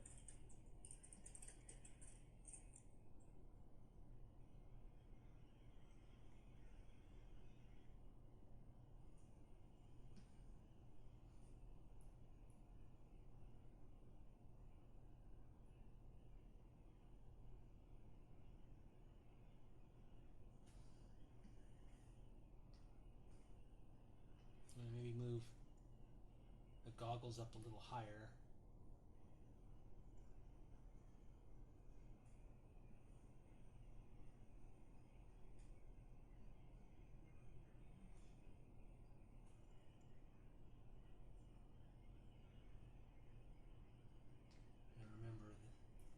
This is a mechanical hand, so it should be like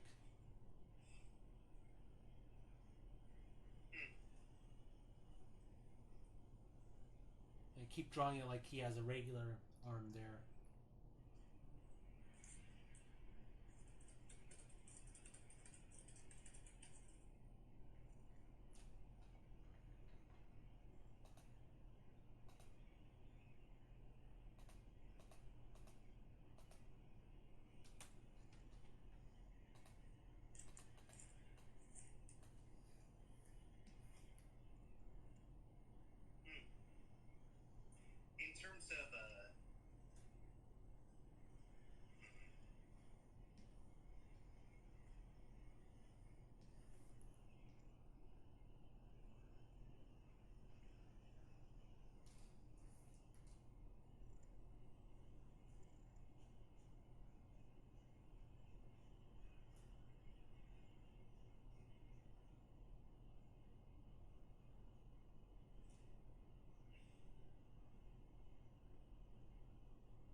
crossed over my upper leg, and I'm just uncrossing. Like, why was I sitting like that?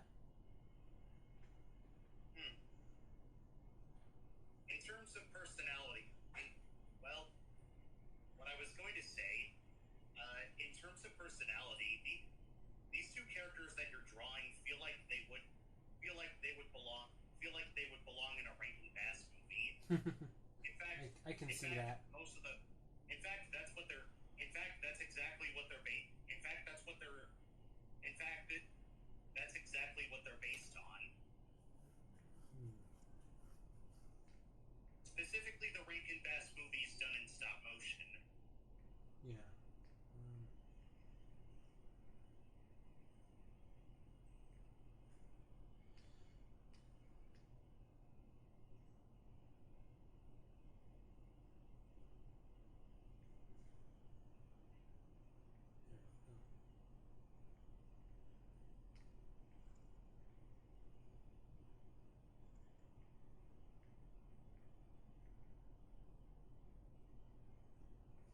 Trying to think, like, should I just copy this frame and shift it a little, or like draw a completely different frame? I'll draw a completely different frame. Like,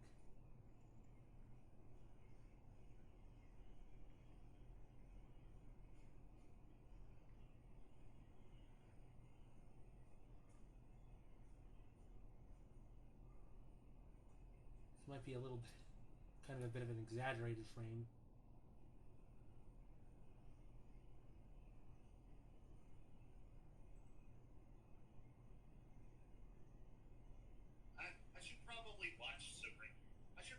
Watch some Rankin Bass movies for inspirations when I get to their parts of the story of the Seven Sages. As like inspirations and stuff.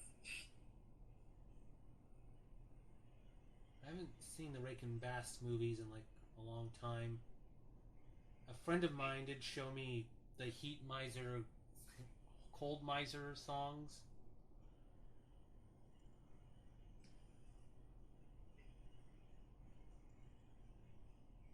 Oh, those are pretty good.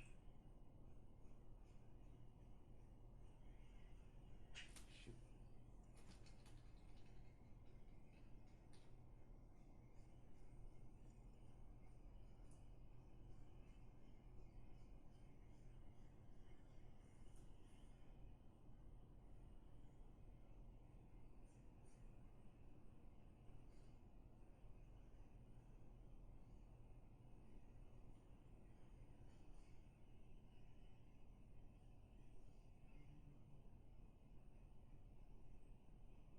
And just another settle frame where a slight exaggeration before he settles. I'm looking.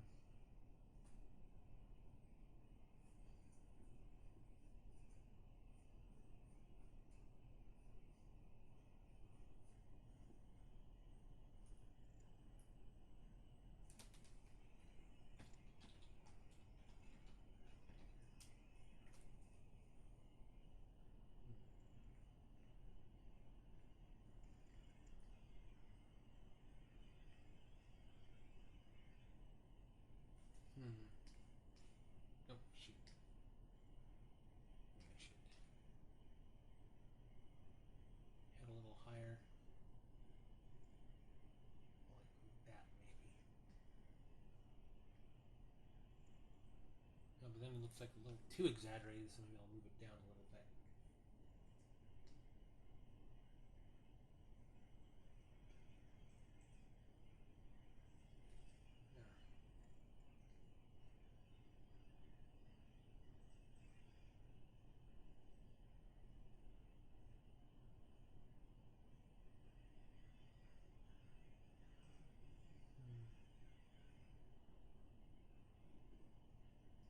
Trying to think, like, how would this look, actually?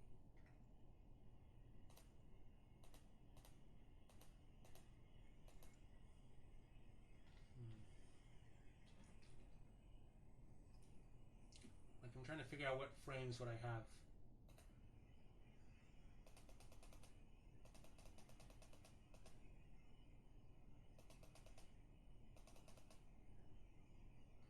Maybe the surprise after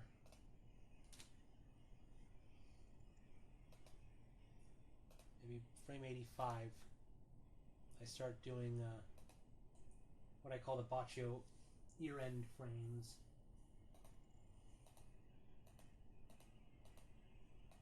Where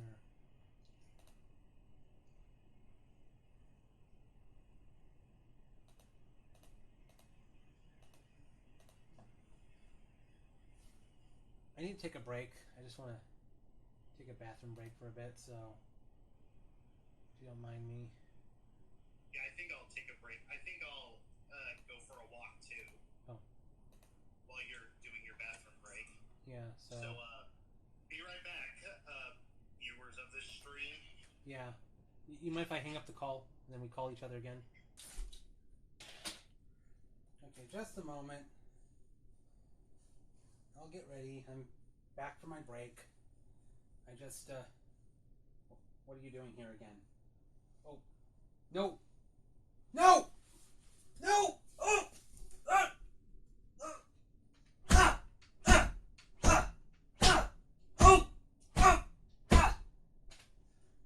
Sorry, I'm taking over this stream again. There's one more thing I want to react to. Something that's set the internet on fire. Alrighty. Peter the Cat back here again. This is an emergency. There's something else on the internet I want to react to. So let me just bring it up. Yeah.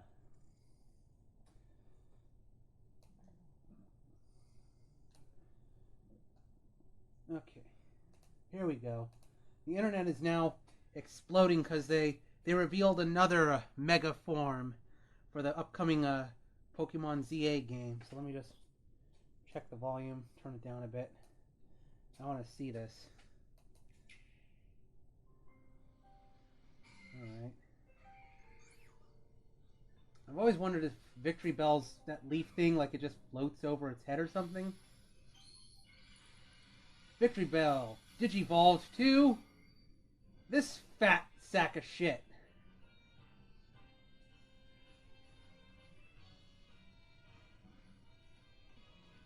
Like, even the music sounds ridiculous. Like, an awkward sounding version of the Wild Battle theme. Like, look at it. Even, like, other Pokemon are running away from this thing. Even... You know, it's like... Wow. Let's just randomly make another Pokemon into another Snorlax, but we'll make it like something fans didn't expect. Let's just take Victreelbel, like this Venus flytrap Pokemon, and I don't know, subject it to the same inflation thing that Bubsy went through. Like, this is, I don't know, like we got like people that were disappointed by Mega Dragonite. It's like Nintendo, like not Nintendo. Game Freak was like, "Oh, just you wait till you see this thing." Yeah, I mean, it looks kind of derpy, but it does look like, I don't know, like Victreelbel ate something and now it's just stuck inside of its. Do Venus flytraps even have stomachs? I don't know. Like, it's just like it's just a mouth and a sock body, and that's kind of it. I don't know. Did you remember in the Pokemon anime where whenever James sent out his Victreelbel, it would always swallow him? And there's like one clip where from one episode where James says something garbled, and then I don't know, a really obsessive Pokemon fans, I guess, played the clip backwards, and you get a very strange message. You know, I'm gonna just, you know, have a little, I guess it's called a stun lock or something. Yeah, I'm gonna go to YouTube. Pokemon James. Ah, dang it. Backwards message. I'm probably not typing that right. No, not muck spelled backwards. Or maybe I need to type... I don't want to spoil what the message is. Oh, here we go. Oh, fucking ad. Blah, blah, blah.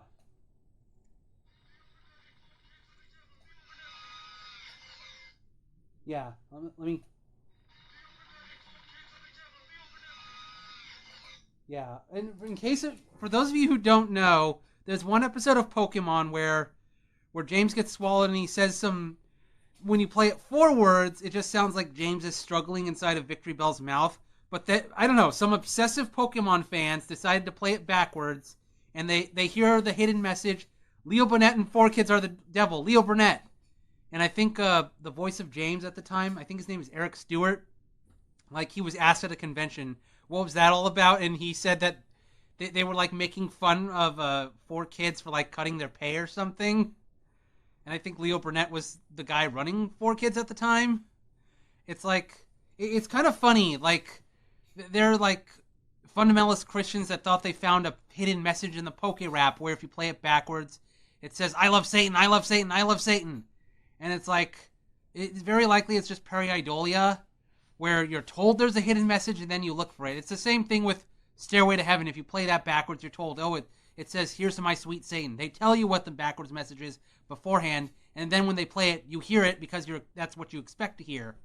But it's like this time, like someone actually did put a backwards message into Pokemon, and it is kind of funny that it does mention the devil, except it's calling someone that was cutting their pay the devil. It's not like worship Satan or whatever. I don't know.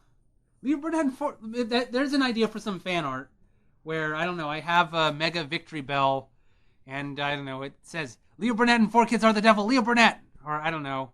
I don't know if I should draw James in its mouth or something, or if I should just have Victreelbel itself say it. Like, I don't know. Yeah, that's just some funny Pokemon trivia.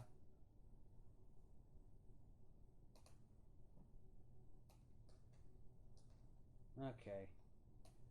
There we go. So, I guess I should go get Daniel again.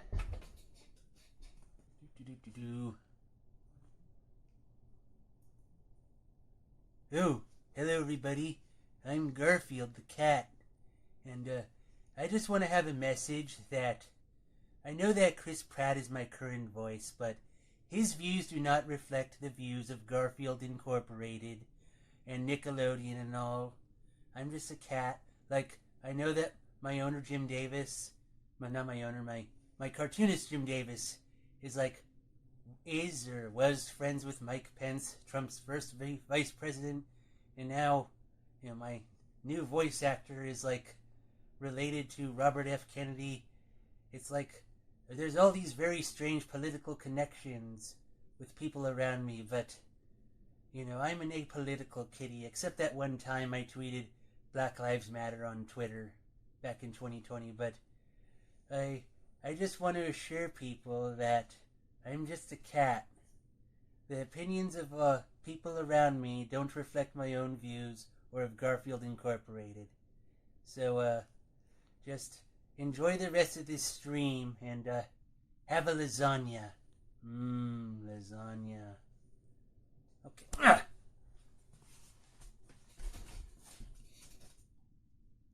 Where did that come from? Okay. Let's get back to doing this stream. Alright. Animate again.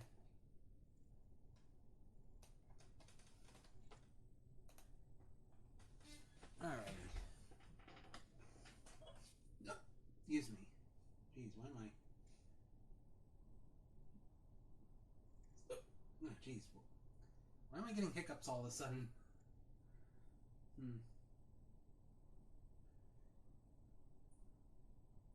Victreelbel can also dissolve whatever gets inside of it in seconds, so James should be dead. But again, something fictional monster collecting anime. Yeah.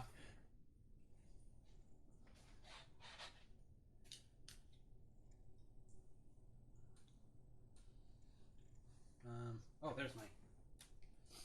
Okay, where was I?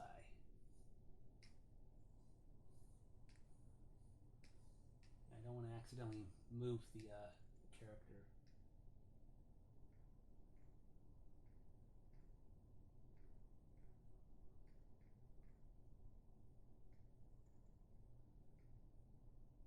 Okay, so let's see.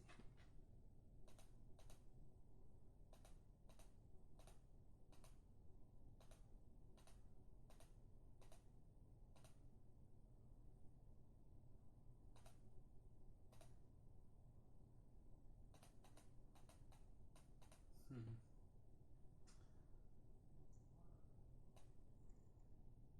duplicate another thing.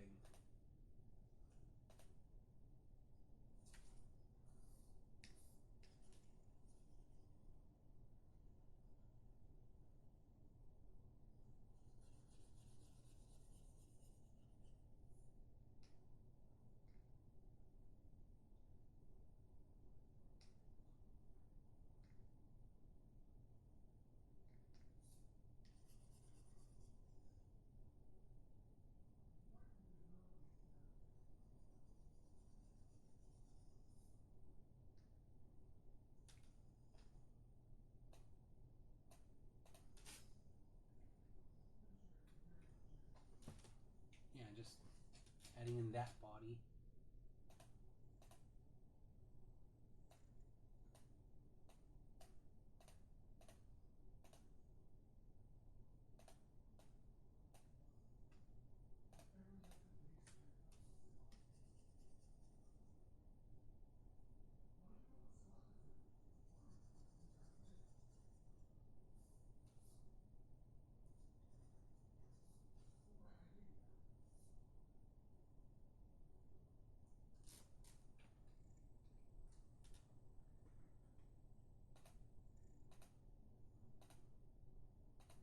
Okay.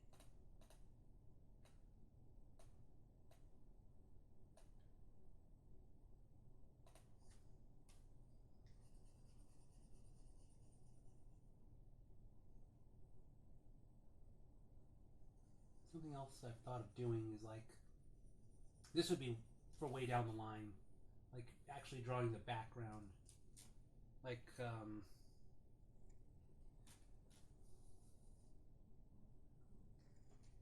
know, like whatever they're sitting in here, the bleachers or something, and there's a little railing in front of them. I was thinking of like doing that, adding the railing and bleachers. Like, I'm not sure what Bomb and Baccio, like, if Ken meant for them to be like at an event similar to what Clark Gable is at.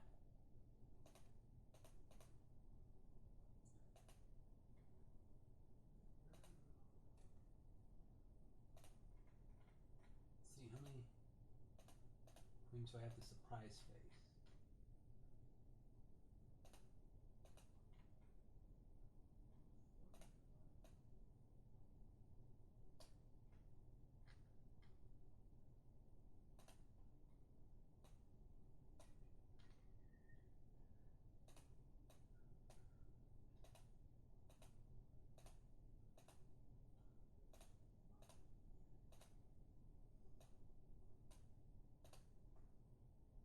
Well, I don't want to erase this quite yet.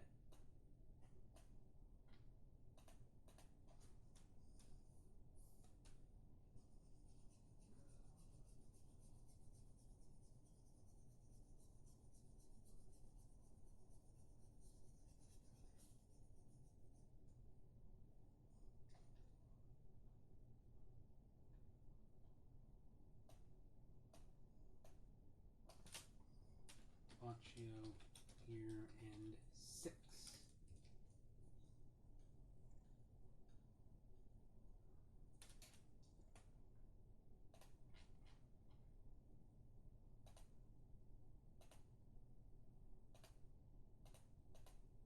So I guess bring 4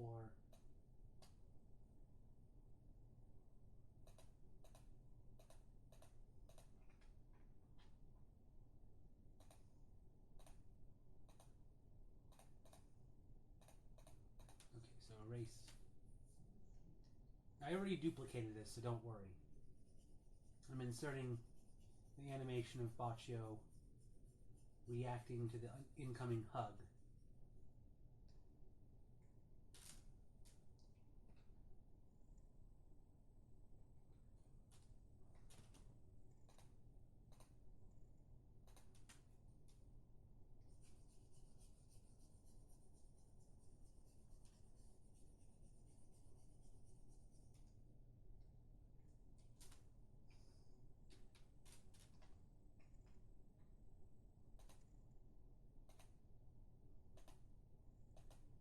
Okay, this is looking, I think, looking good, where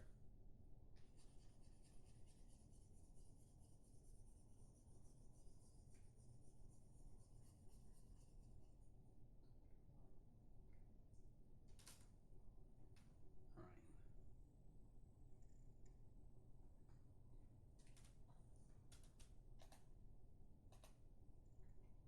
He looks surprised.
Might have to duplicate that more. There we go.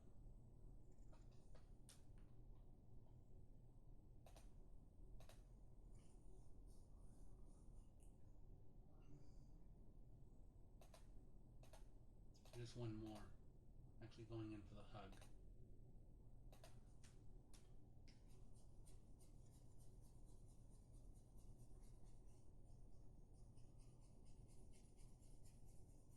So this frame won't even be visible for too long because the next frame is the hug.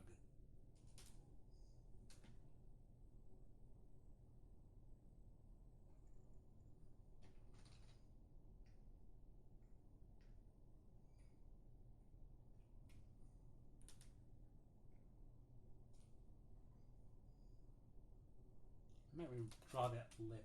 I'm not happy with how it looks.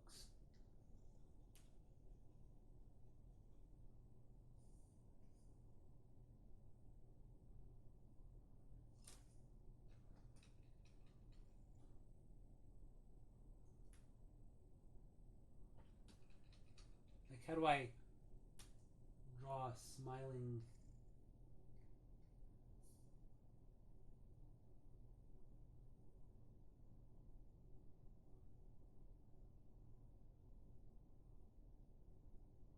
There.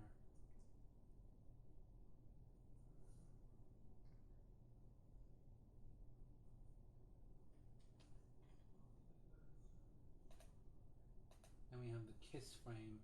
And something I've been trying to consider is like trying to hold the kiss a bit more. Like, should I go immediately... Like, should I go immediately to an extreme, or should I have like one or two in-betweens of the kiss, and then it goes to the extreme, and then she pulls back? That's something I'm trying to figure out, like how much does she hold the kiss? Should I, like... Because currently, if I look at my animatic, it's like just a very quick kiss. like with a very exaggerated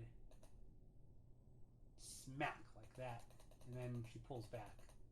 One thing I was thinking was like when she pulls back, maybe on this frame the lips are like kind of a little stretched, like they're kind of stuck there, and then when she pulls back here, then the lips come off and go back to normal, because kind of a snappy action. Like I'm trying to decide, like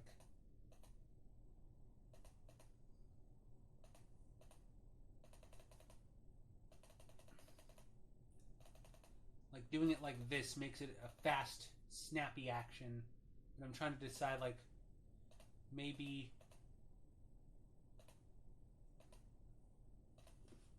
I should make it a bit smoother or something. Like maybe add one or two. I could copy this frame, put it before the extreme, and then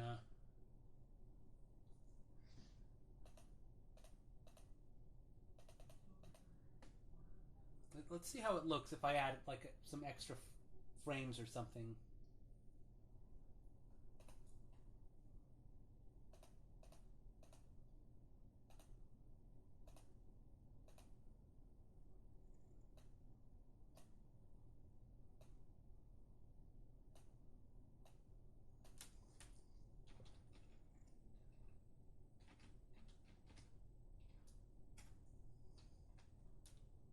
Like what if...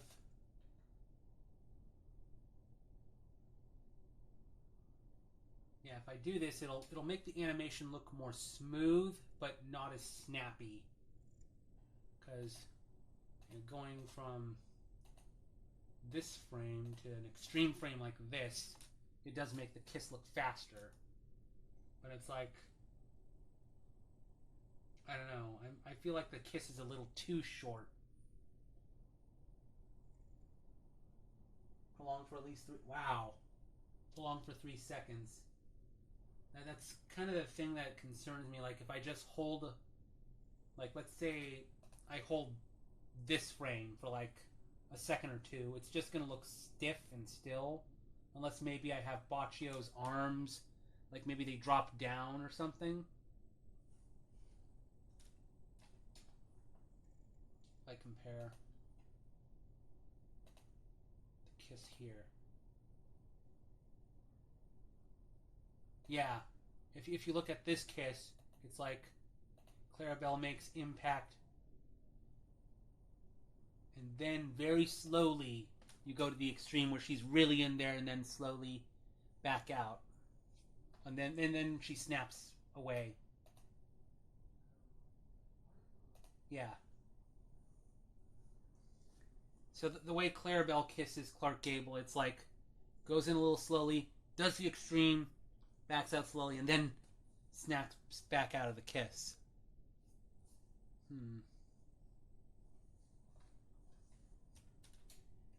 Look at that, Thunderbolts. Oh wait, that's just a stream advertisement. I was thinking for a moment, shit, they're spoiling a scene from the end of the movie. And I can see that's, I think this is like the fake trailer, quote unquote. Spoiler alert, they kill a Taskmaster at the beginning of the movie. And I think this is one of the manipulated trailers where they put Taskmaster in a scene towards the end of the movie to try and fool people into not realizing which character is going to die early on in the movie. I know, I kind of feel a little bad for Taskmaster's actress, because I don't know if they actually filmed her in that scene, or if they like CGI'd her out or CGI'd her in there or something. Like, I hope they paid her a good amount of money or something. You know, just for that, like, her being in the movie for like 3 minutes or something. Like, I liked Thunderbolts, but I felt like... I've seen some of the responses to the Black Widow movie back in 2021. That feels like ages ago now. And even though I wasn't familiar with Taskmaster, I saw people who were fans of that villain basically disappointed that they made changes to the character in Black Widow.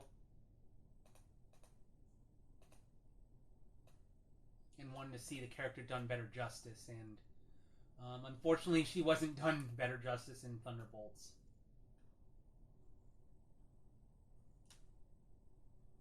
So I'm gonna add like maybe another in between here, where maybe they're about to make contact, like maybe it's before contact or right as she makes contact.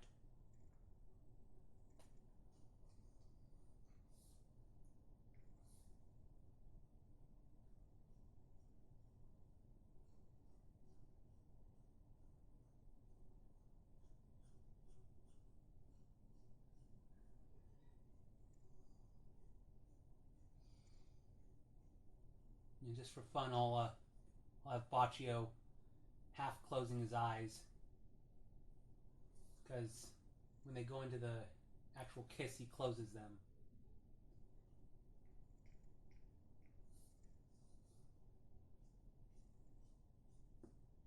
Look at this, I'm animating a romance.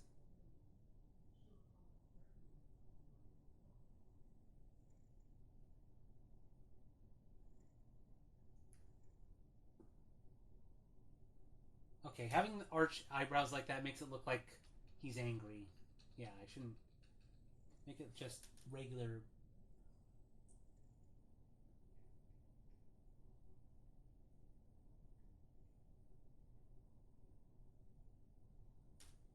I was trying to like have it look like a, I don't know, kind of a strained eye close. Doing this, it looks kind of relaxed.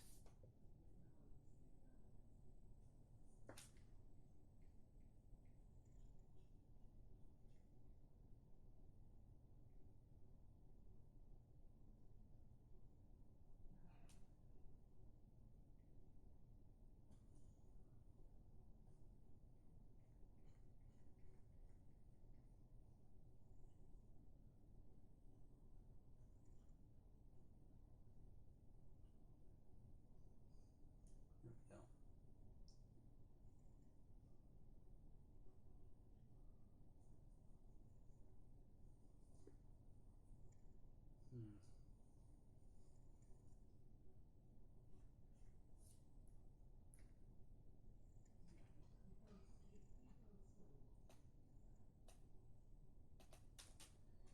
I'll say pre-kiss extreme 1 and pre-kiss extreme 2.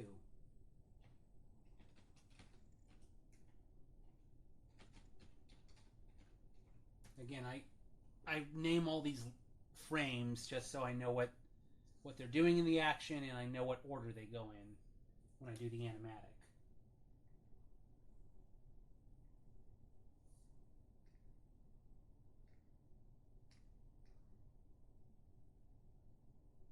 And since he's facing forward here, maybe I should have Baccio's expression more forward looking.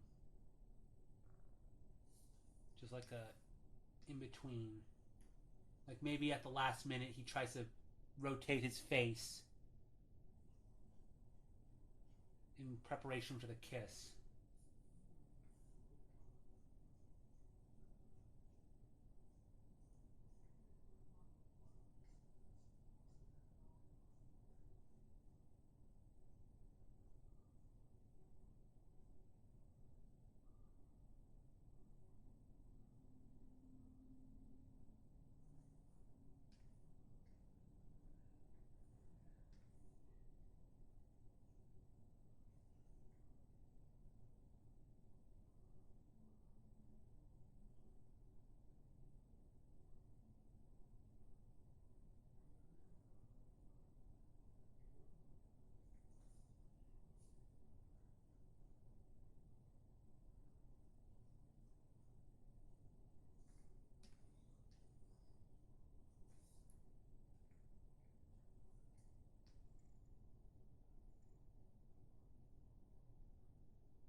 Okay, so maybe her lips, I don't know, maybe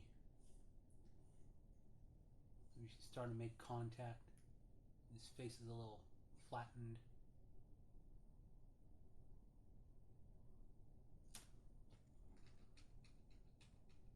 Almost looks like she's a face sucker.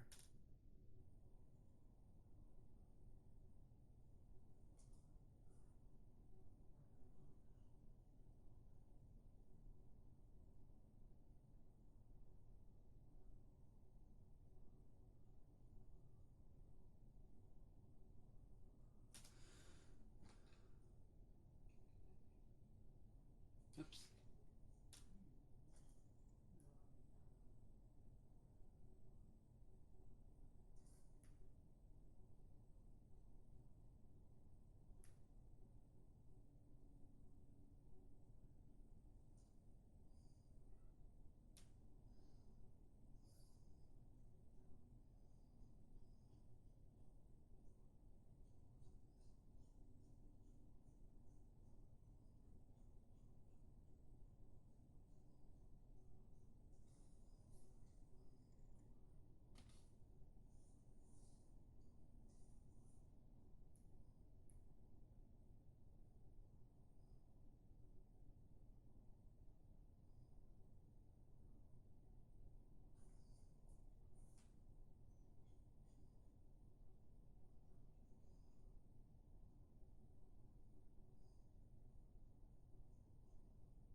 For some reason, it looks like Baccio is holding a game controller instead of goggles.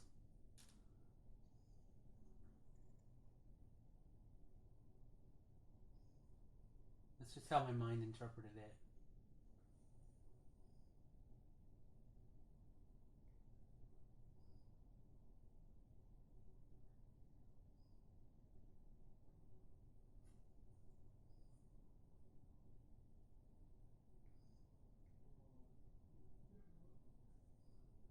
Shoot, where's the goggles in this frame?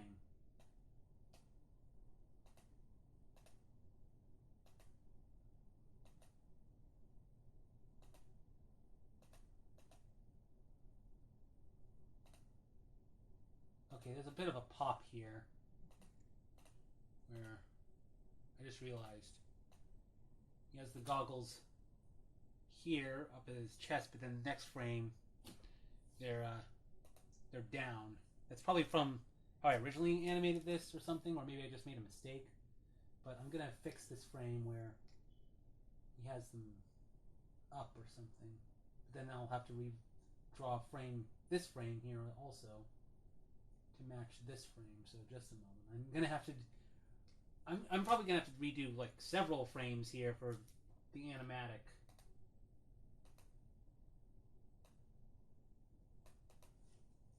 So figure out what Baccio's arms will do in this frame.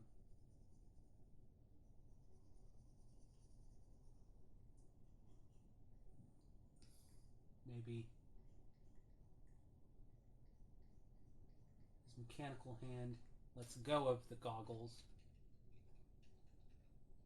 And his shoulder can be behind.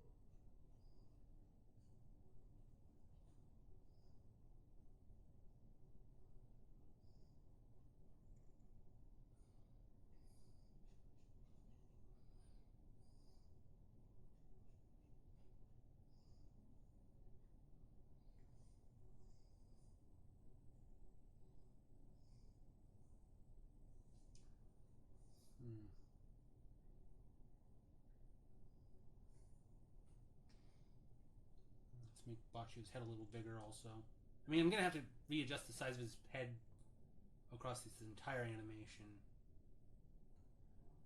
Like, here.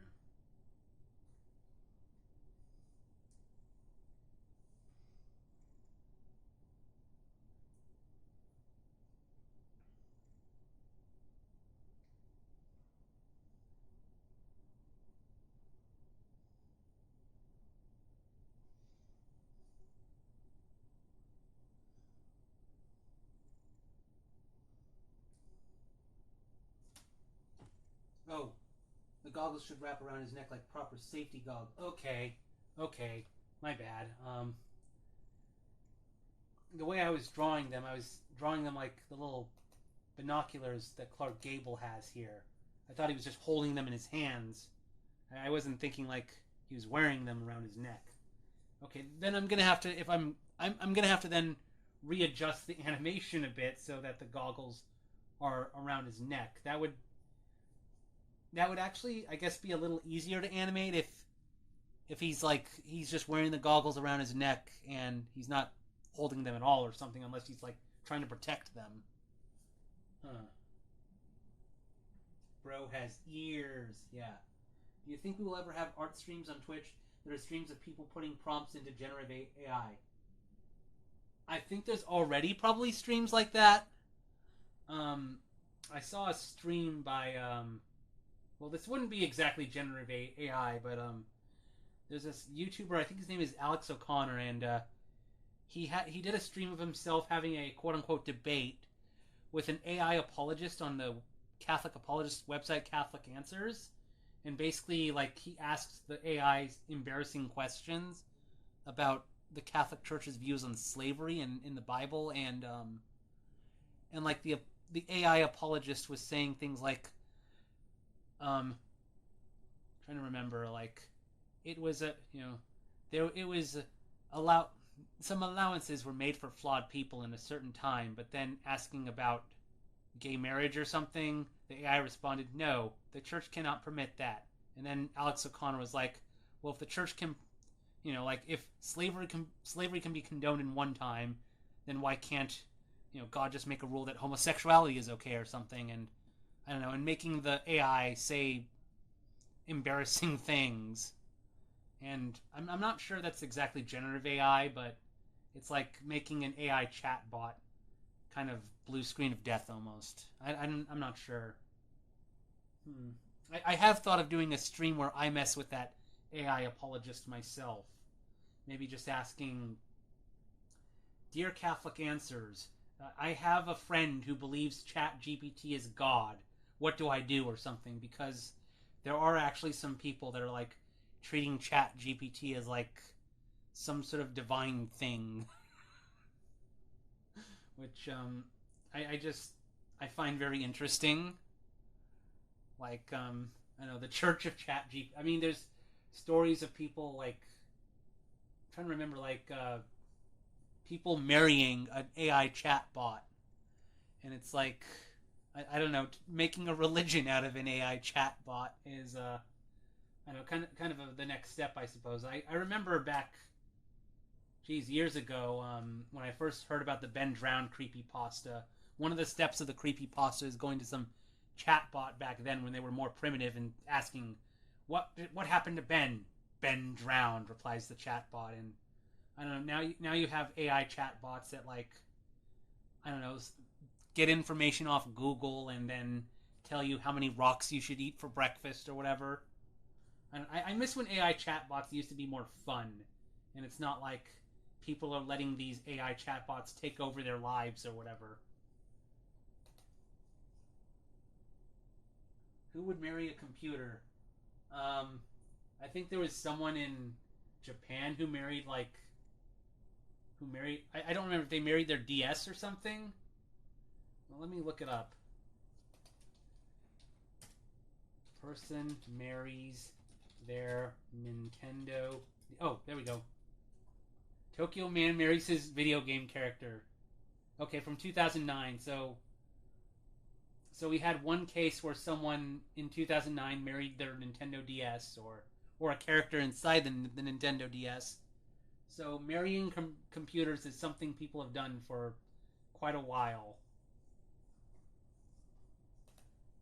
I mean, what if that guy from Tokyo divorced his DS and married a Chat GPT or something?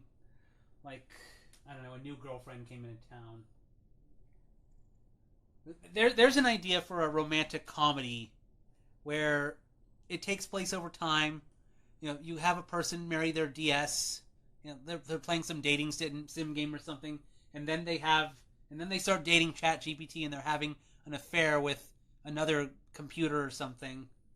yeah, that's an idea. I don't know. Copyright GuineaPigDan 2025. Don't steal. That's my original idea for a story.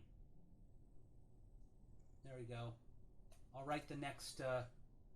What's a famous romance story? I don't know. Twilight. Yeah, it's going to be the next Twilight or next 50 Shades of Grey.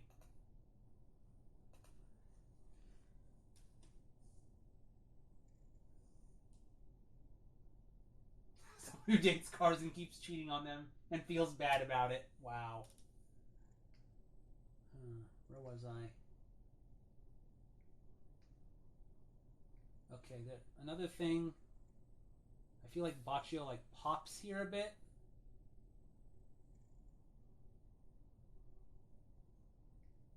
Like it's probably gonna look a bit awkward.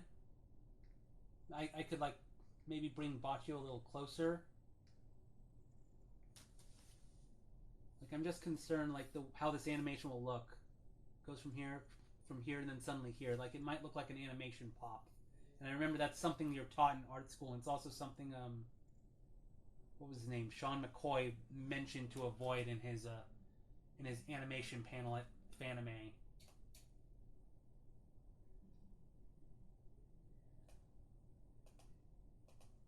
Like I could maybe just move Baccio's head here a little bit, and then have this, just have it between the frame where he's about to be kissed and the frame where he's being pulled in for the kiss.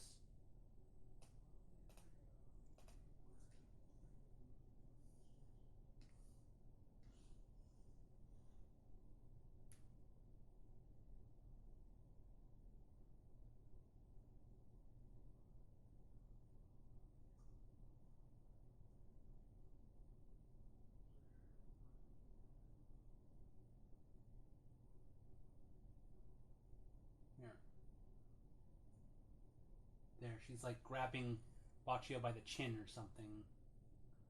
Or grabbing the sides of his face. I guess I could make Bomb's hand a little higher so it looks like she's grabbing his head or something. Let's see. Where's she grabbing? Okay, so here it looks like she's... I don't know where she's grabbing. Well, I guess it's supposed to be a smear I drew or something. Yeah, because this is like a really fast... It looks like she's grabbing his shoulder or something. Maybe I should...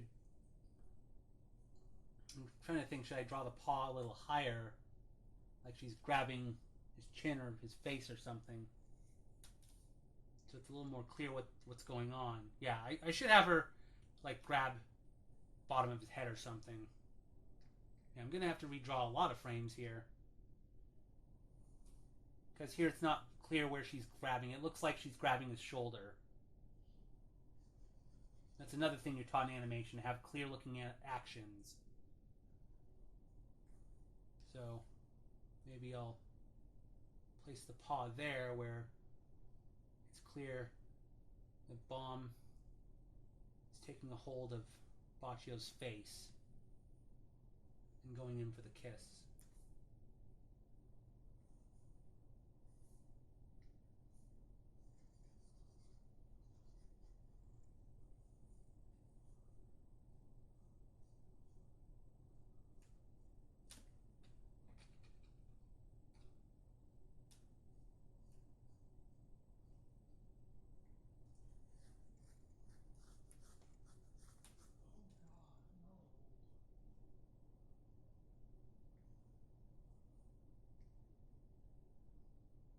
Like have to do a smear effect somehow.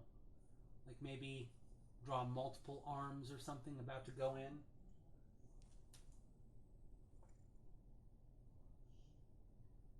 GuineaPigDan, how long have you been roommates of sorts with Peter the Cat? Peter the Cat, well, I guess there's two ways you could ask this question. Like, if you mean that Peter over there, it would have been since 2015, so 10 years. I just realized I didn't do anything special for like 10 years of Peter or something. But if you mean Peter the Cat, the character, as in cartoon, like, I should get, like, the first drawing I ever did of Peter. I have it somewhere in one of my old sketchbooks. Here we go. When did I get this sketchbook? Did I have a date on this anywhere? Let's see. I have notes here from, I think, art college that I haven't looked at in ages, but, well, I can at least tell that my first drawing here is dated January 18th, 2010, so, oh wow. So I must have, oh wait, I have a drawing dated a few days earlier, December 26th, 2009, so maybe I was given this as a Christmas present? I don't know, like, this would have been like 3 months after I joined DeviantArt. Like, okay, stun lock time again. I've seen people call whenever they get distracted stun locks. So, it's like an old drawing of Pepper before he ballooned in weight. And, yeah, this would have been when I first learned about the furry fandom. And I wrote a slogan for myself, something like, as if DeviantArt didn't have enough furries. This would have been 2009, and that's Domino back when he used to have longer legs. But in here somewhere, I have my first drawing of Peter I ever did. Let's see if I can find it.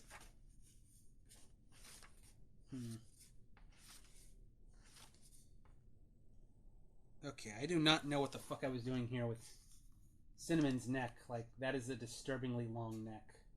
And on this page, I was trying to draw Optic Sunflower from Mega Man X8, which is kind of funny because this would have been, what, 2010? I had not yet played Mega Man X8.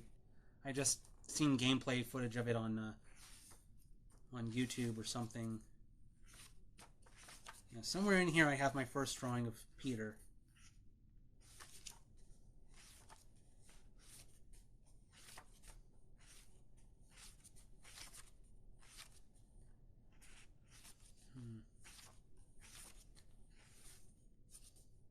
Oh wow.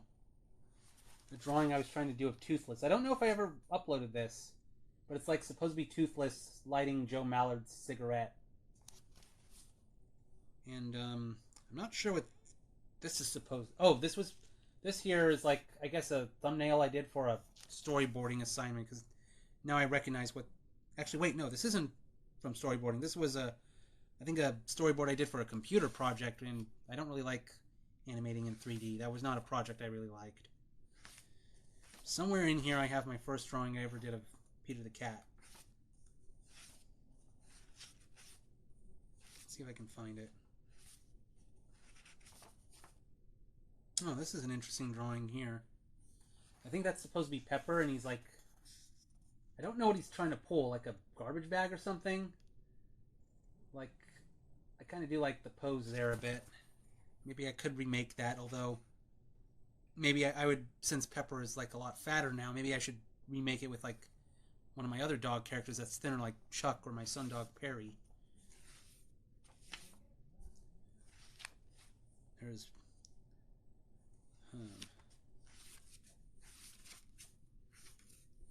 like, I see drawings here that I later colored, or drawings I posted as like drawings I posted on my scraps. Oh wow. There's,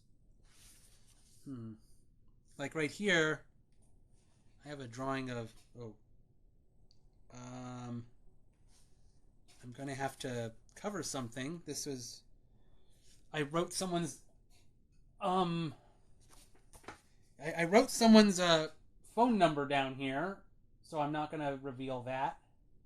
But this drawing of Midnight here, he's supposed to be the smart guinea pig. That became like something I called Midnight's Galactic.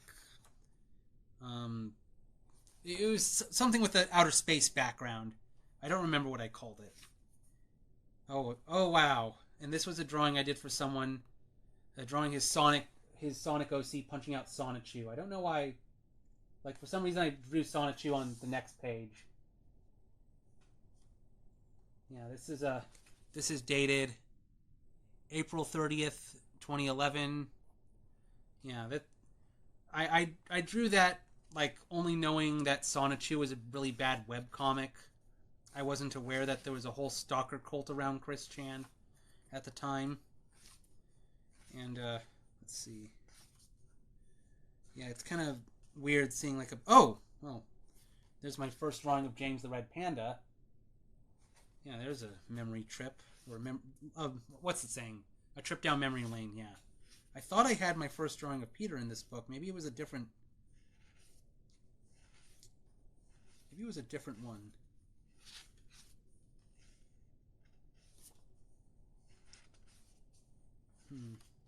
Oh, here we go. Finally! Here we go. Dated August 13th, 2011. My first drawing of Peter ever. Along with a commission I did for someone. Yeah, but it's Peter, like, playing an N64. So I guess you could say... So Peter, first created 2011. Peter actually moving into my house happened in 2015. Thanks to the help of Luno Volpes. Doing some occultic rituals to bring a furry character into the 3D world. Peter gets real, like Garfield gets real. Yeah. Oh, difference for you've never heard of Sonichu. Well, I guess I'll just summarize it that it's a really bad webcomic, and people got way too obsessed with the person who created Sonichu. I'll just leave it at that. If you want to learn more about the very terrible tale of Sonichu, there's like an entire 85-part documentary by Gino Samuel going into way too much detail about it. Yeah, so enough Stunlock. I should get back to animating.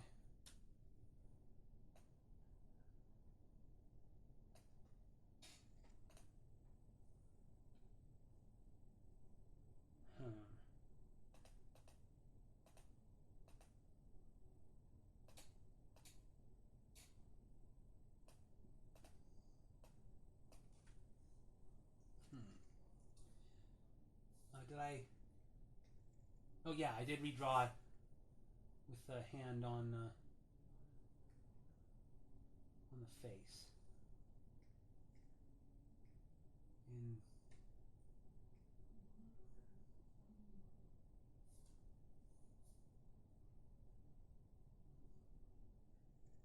here we go. And let's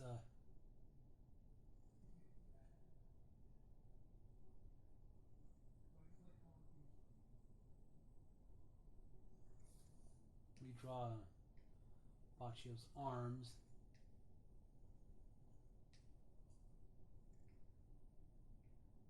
Oh, I haven't drawn what his arms will look like in that frame, so...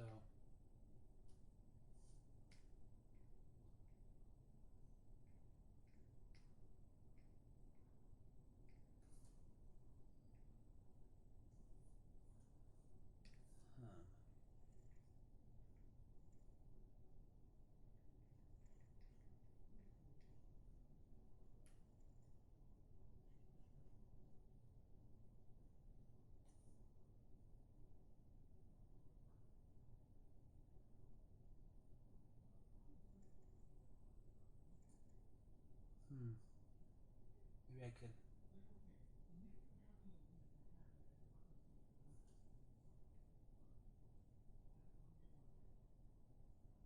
draw the goggles at an angle or something. I might have to redo a lot of this animation if it's going to be the goggles hanging on around Bacchio's neck.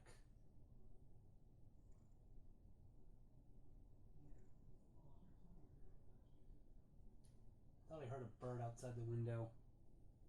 I mean, there's one time where we had a bunch of birds, like, would be pecking the, what's it called? What's the, like, the grill thing in front of the window is called? I don't remember what it's called, but they would peck it and make holes in it.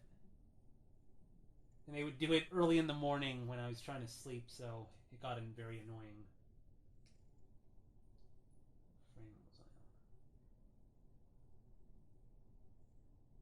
Oh, this one.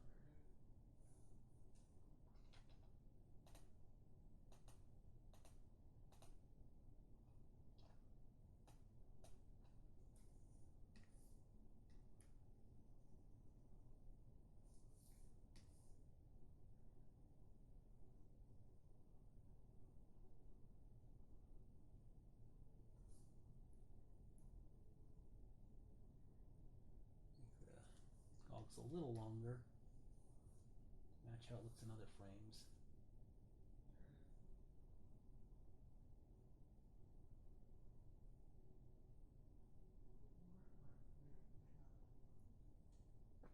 Let's see.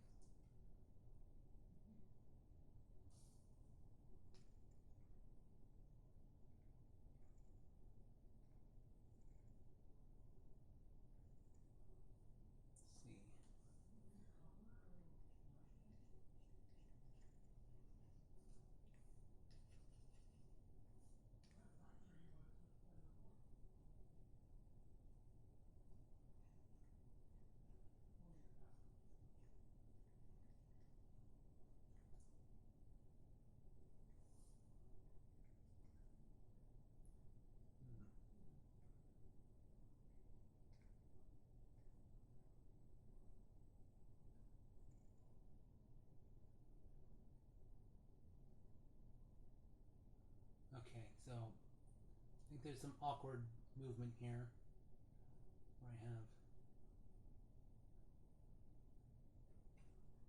looks like the goggles are moving downward.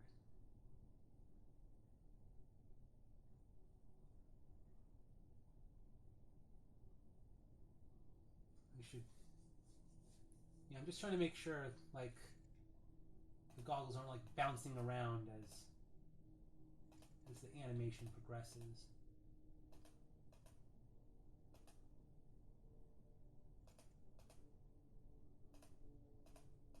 I have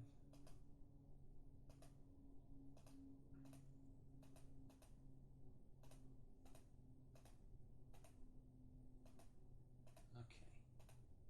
Rotates. Should I have it lower? Maybe I should have it a little higher. Is it?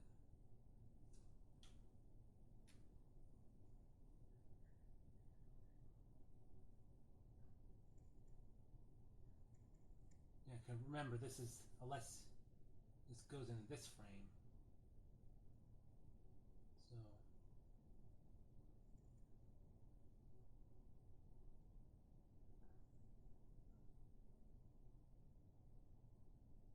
excuse me. Maybe I should redraw the way.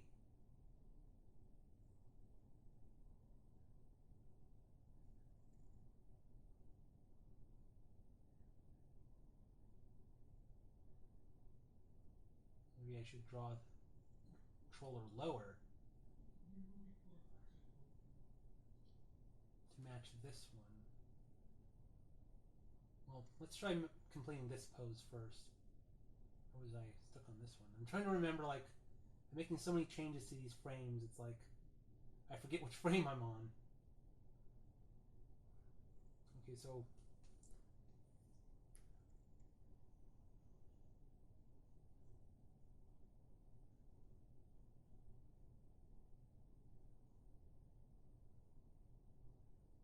there we go.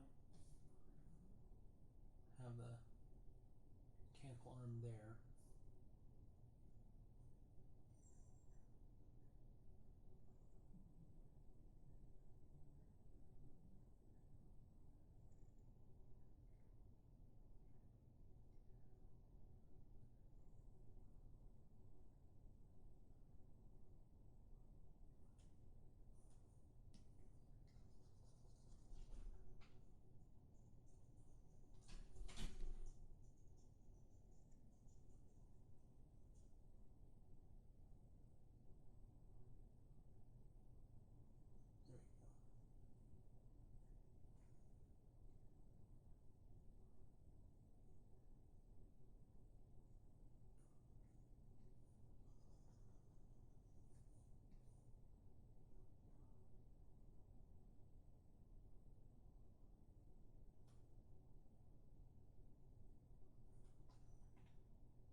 maybe the arm tucks in a little.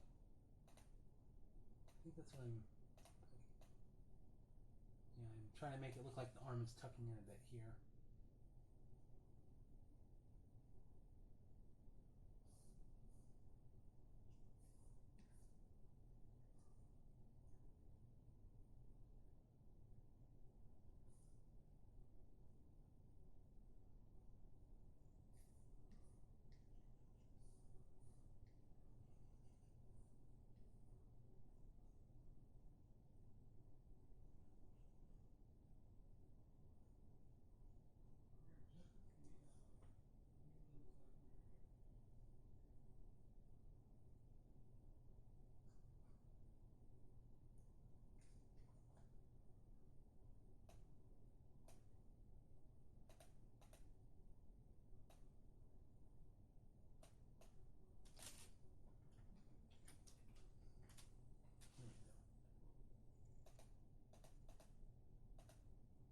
And that's frame I should keyframe 16. Probably should redraw that one also.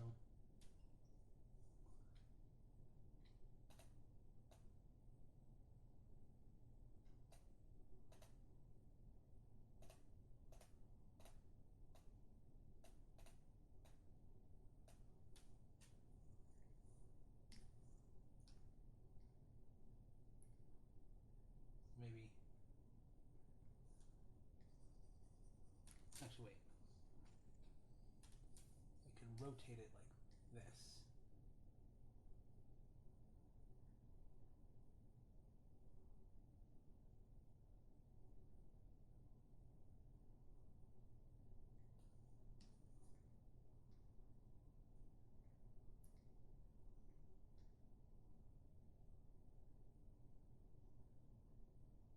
Okay, I think that looks okay. I mean, I can probably fix it more later, but.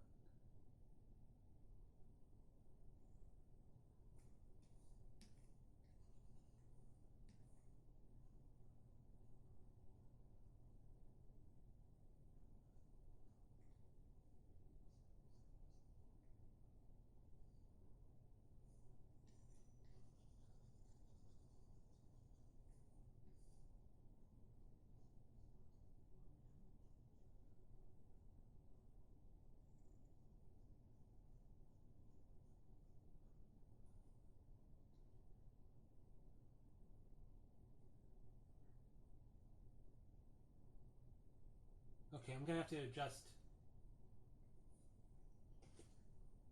I might have to adjust Bomb's hand also, because here for the extreme of the drawing, I have.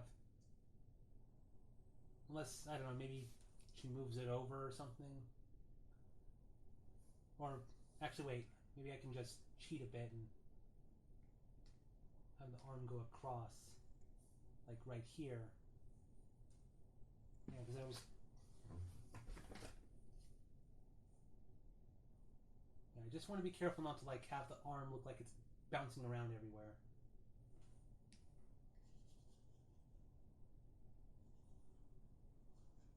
So maybe have it more like a key here.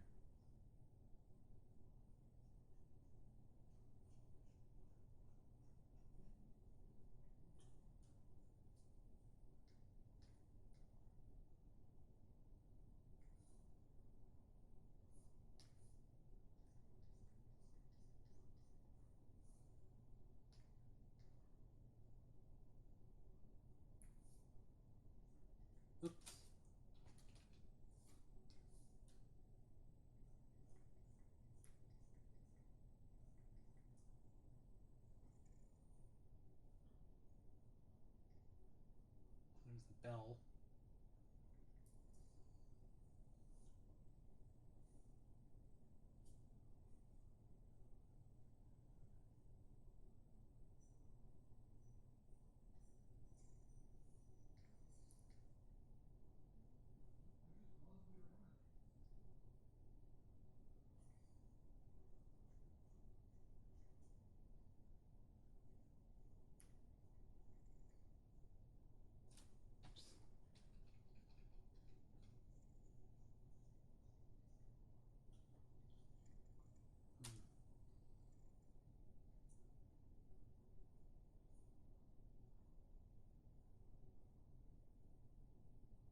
Okay, so in between the two ear poses here.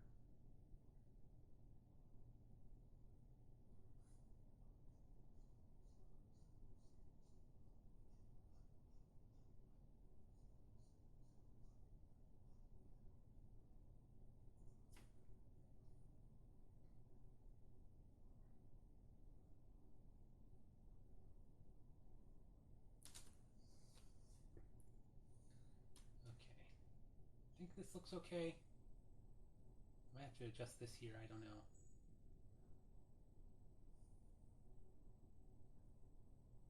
Okay, there's a possible change to make here.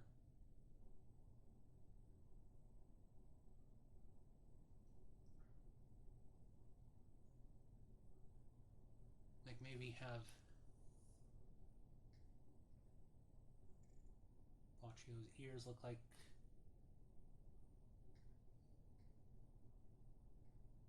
I don't know.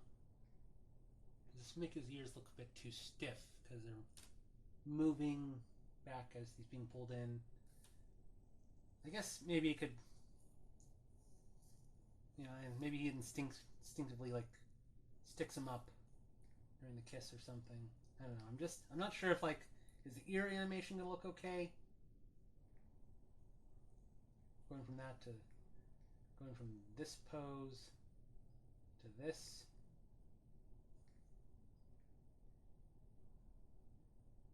I might also have to adjust her arm because it looks like her arm grows in length for the kiss.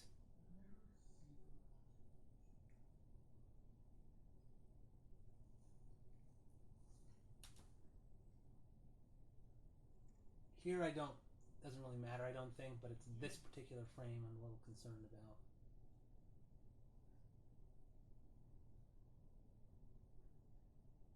One way I could adjust is maybe there.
Mechanical hand.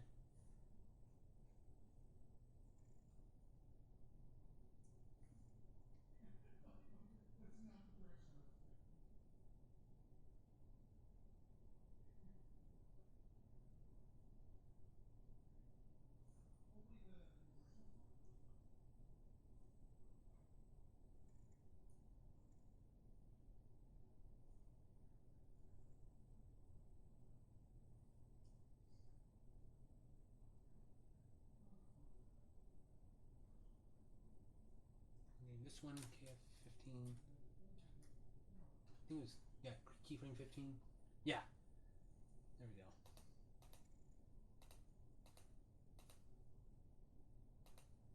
Hopefully that's not too much of a pop. Let's see.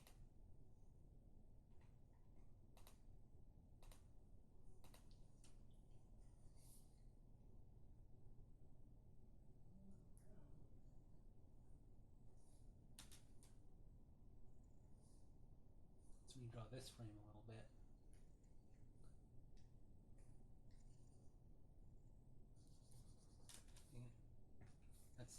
That one's too light.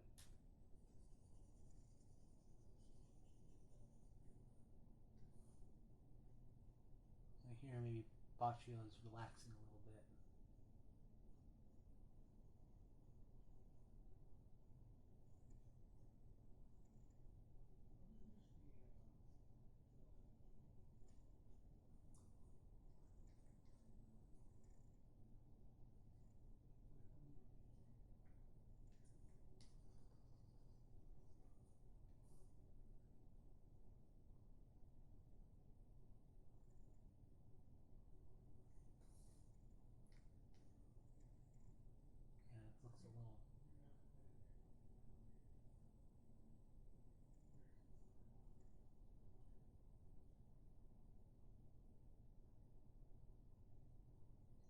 maybe his hand is still a little tucked in. Or his arm, I mean. Looking at the next frame.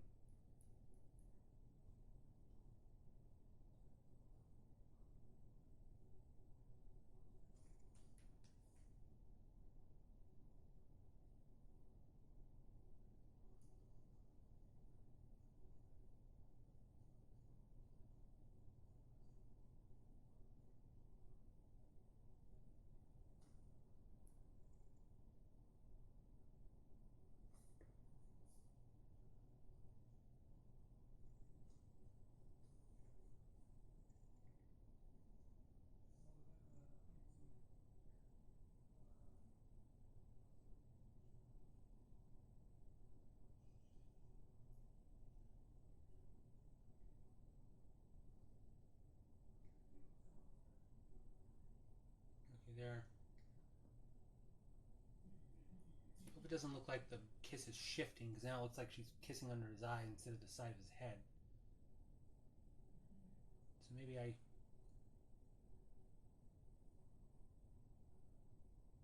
Alright, and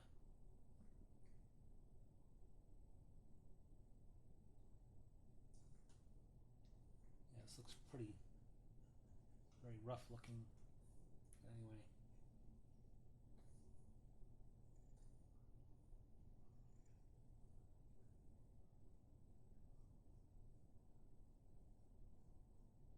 Here.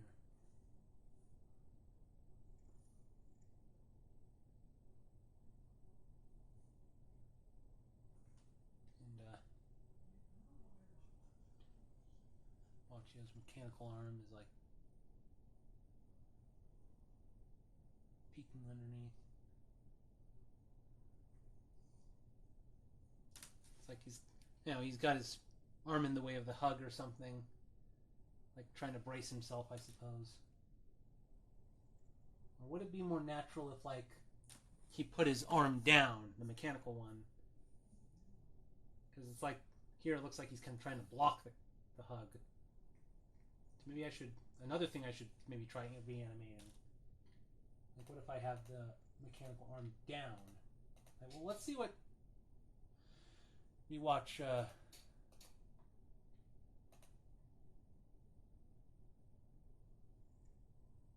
yeah, Clark Gable has his arm down, so maybe I should do something similar, because it looks like he's almost trying to block the kiss. Maybe he might have the arm up a little bit, but then relaxes it.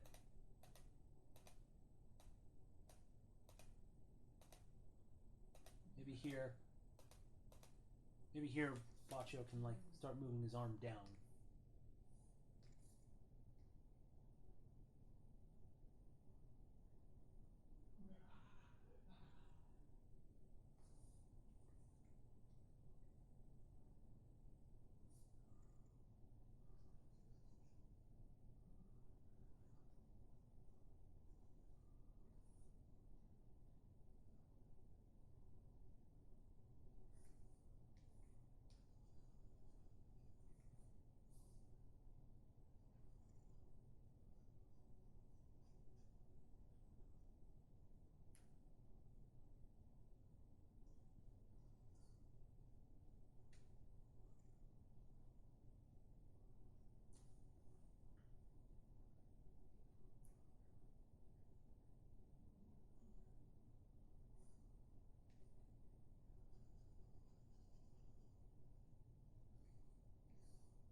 Maybe the arm is down there, out of frame.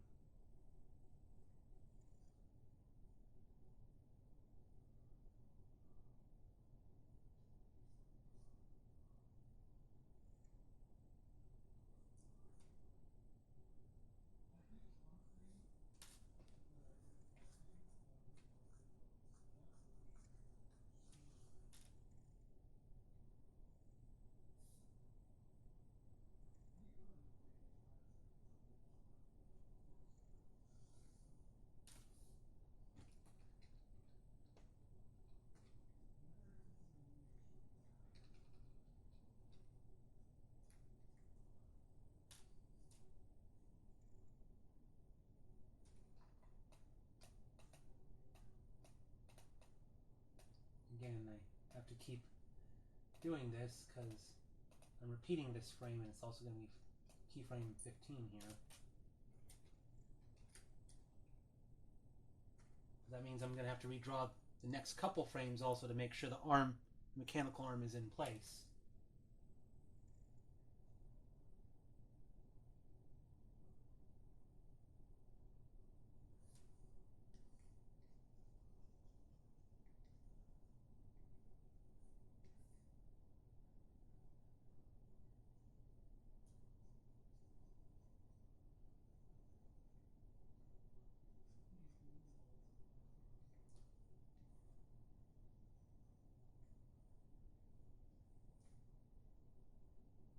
Even though you won't see the fingers, I just still draw them. But there.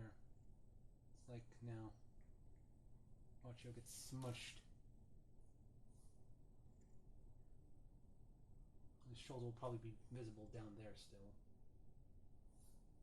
Which probably also...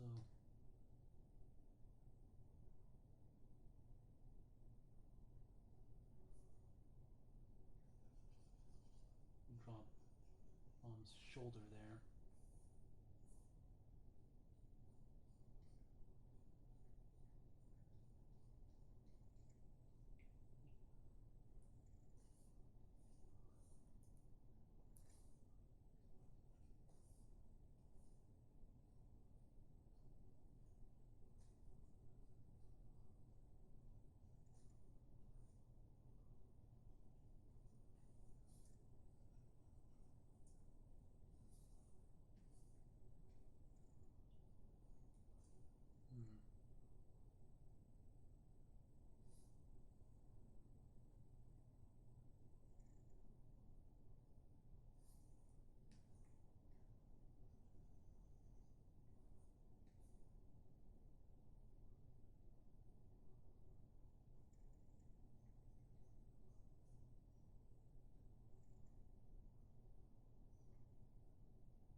I don't know if this looks right, but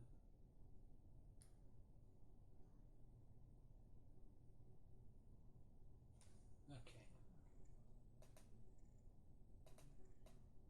Now here we see I have to redraw, do a lot of frames where I redraw the mechanical hand being down there.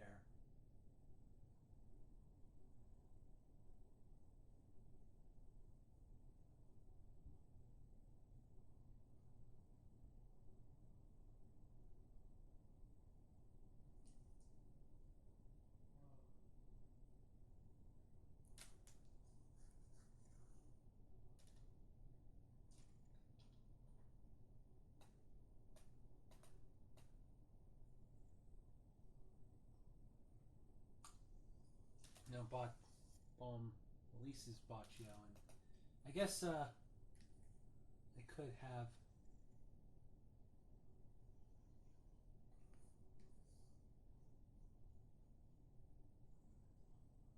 maybe Baccio starts to bring the hand back up because now it's free.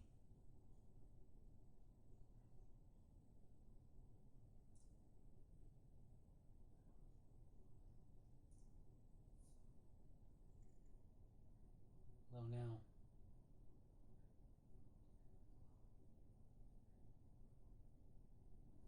this is a snap, though. Having the hand right there on his cheek, and then suddenly it's there, so either I redraw this frame to have the hand like getting released or something, or like I guess maybe I could redraw it so it's a little closer to Baccio's face. Like she's now starting to release him.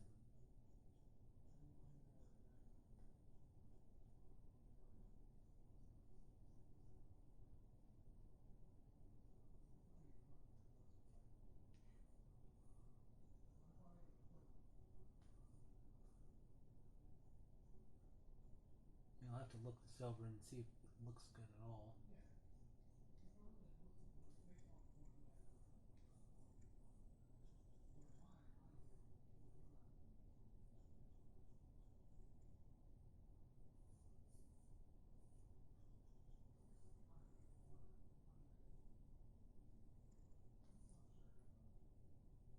And now, in this frame, they're like,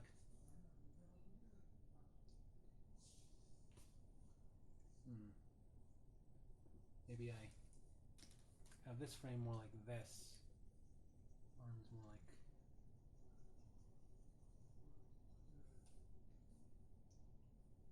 I mean, having it out like this does make it more clear that she's letting go, but I just think, based on where her arm was last frame, it'd be make more sense if it was like this or something. Just more closed in.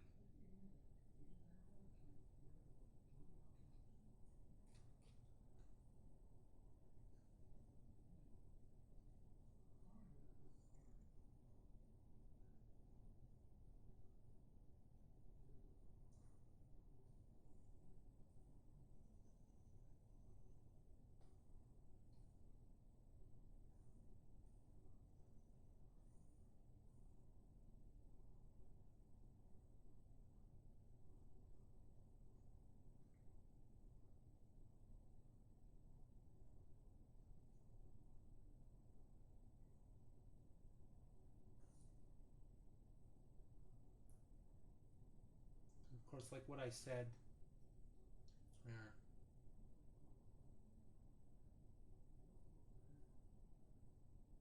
Faccia looks a little scared there. But maybe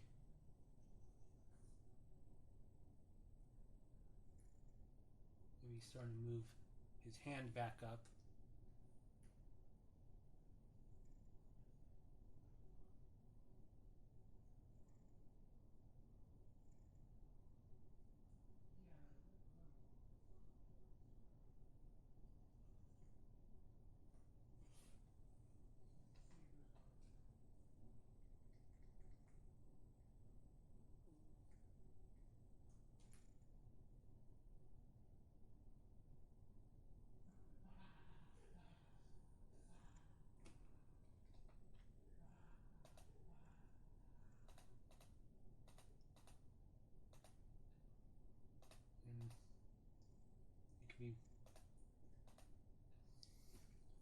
And he could be moving his mechanical hand back up.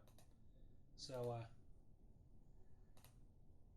it goes from being pointing downward, and I can go back to where I originally drew it, where he has it more up here.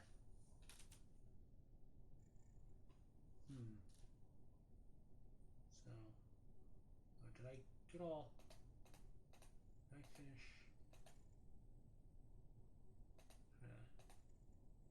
I did want to redraw like some of these kiss frames where like the lips were still in contact. Like here, maybe.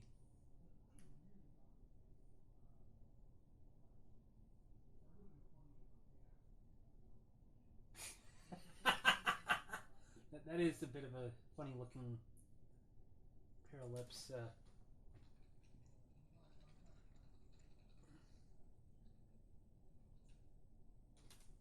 Maybe pucker it up a little higher.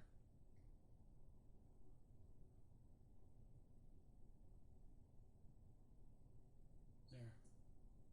More like that. Looks like she's sucking on his cheek.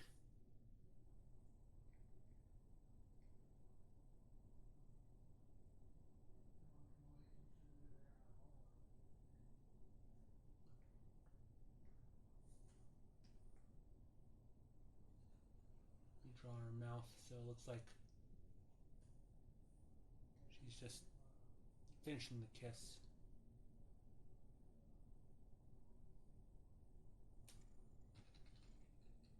What if I like drew her muzzle stretched out slightly?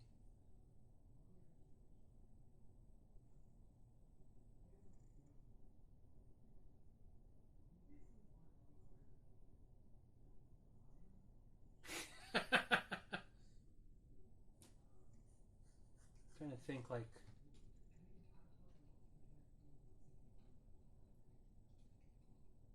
Yeah, here it looks like she's going, ah! The way I want to draw the muzzle. It's like...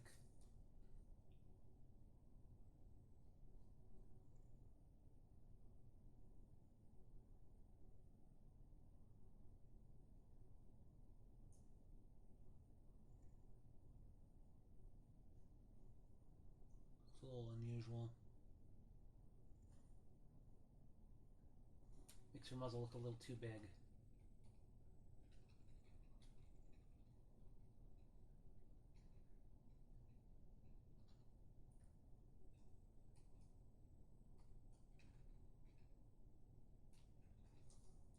Let me erase.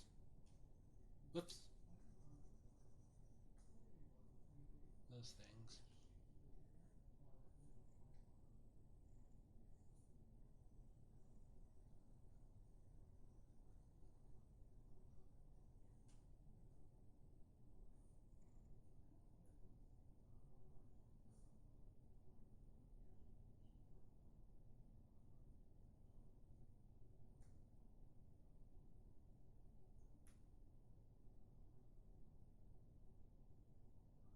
That looks a little weird.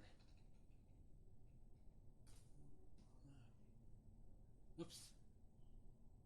Here's. That's silly.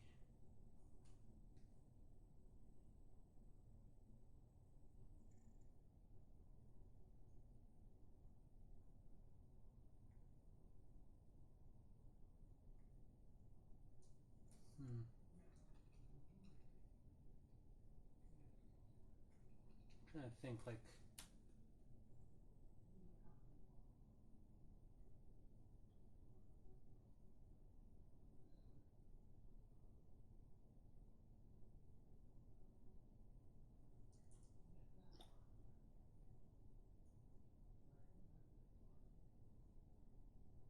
Look like...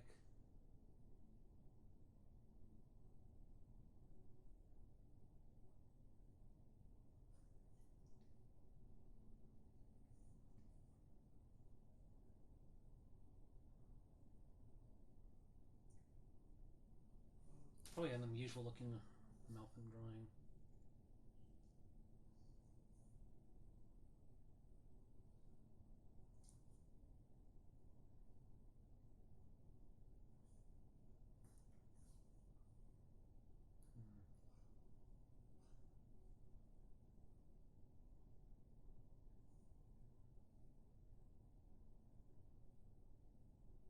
Okay, and then let me see the animation here.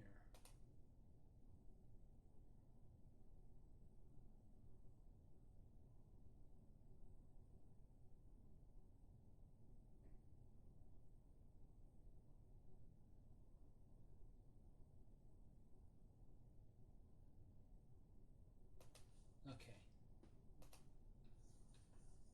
Alright, so a lot of... Let's insert these in-betweens into the animatic, and then I'll probably call it a night.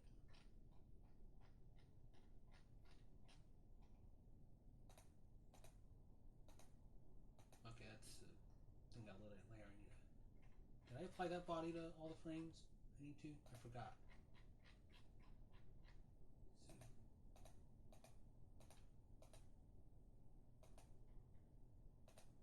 Oh, okay, I did. So delete that.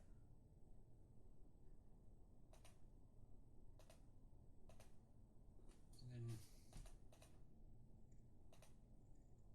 Oh, I forgot to...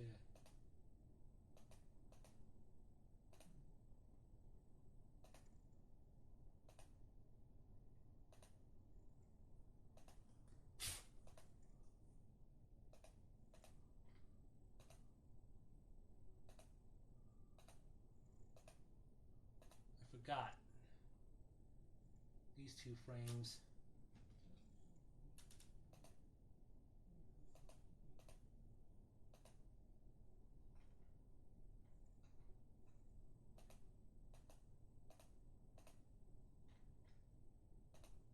Right, what do I do with these two frames where he's ending the ear animation?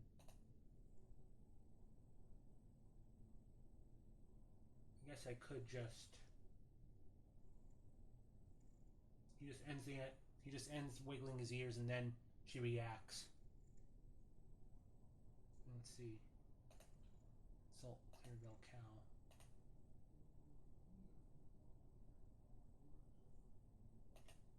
I mean, she does start to turn a little bit just as the ear animation ends.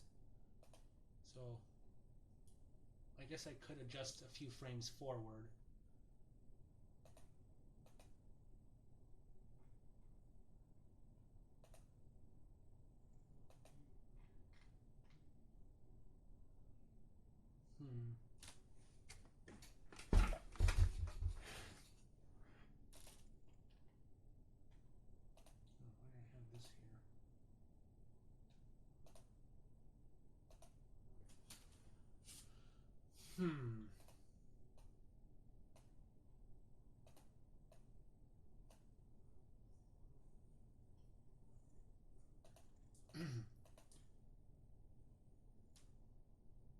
Oh, thank you, Ken.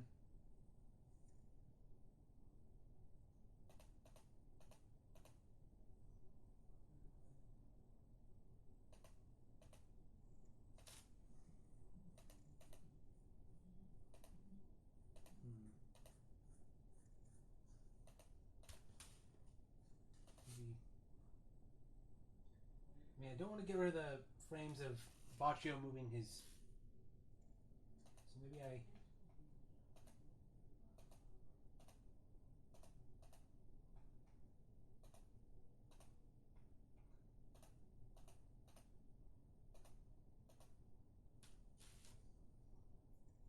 So I'm gonna like...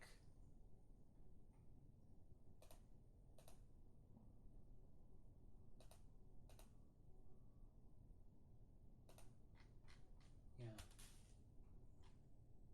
I'm gonna move some frames forward. This is gonna be a bit challenging.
This is going to be a little...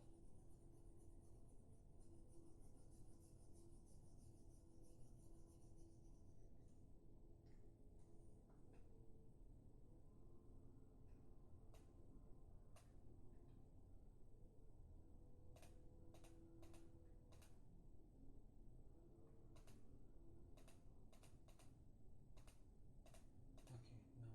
I have to erase this one. Okay, so I'm going to have to move frames of palm as well and make sure I don't mix them up. It's going to be a little challenging.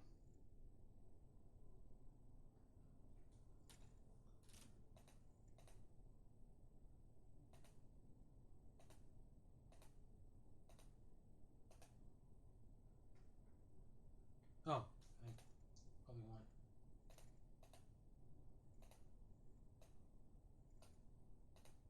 Shit.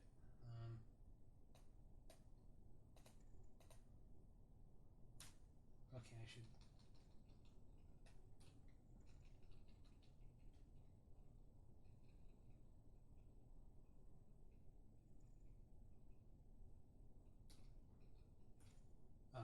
back. Well.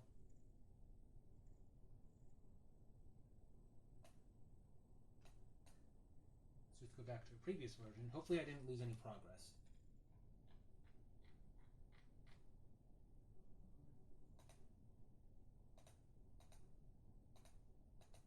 Yeah, I do have my redrawn frames there. Just the Baccio.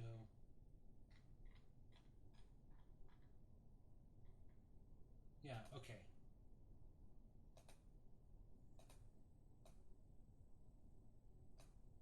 These two frames. Let's just save as. Okay, yeah.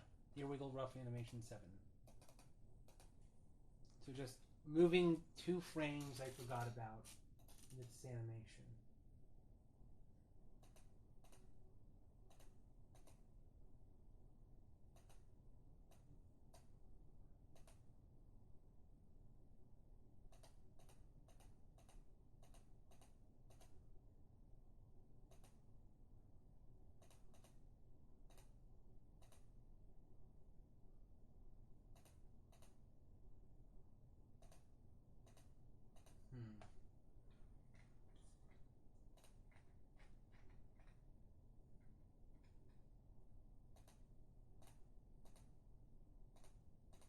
Frames it.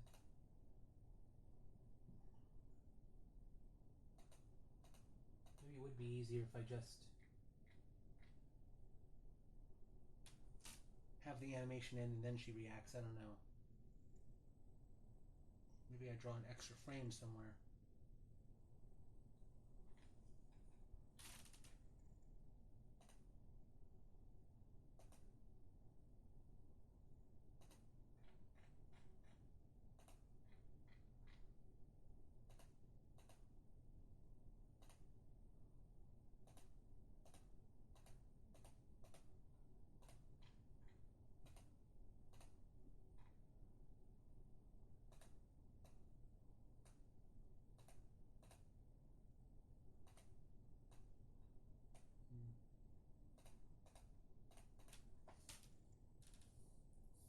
Okay, so erase that.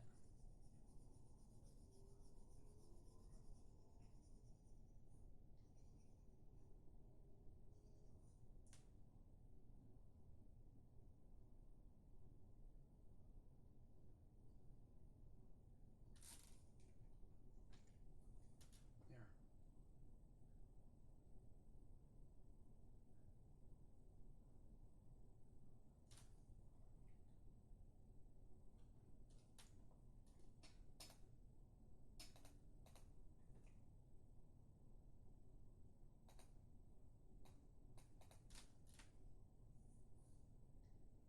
Oops.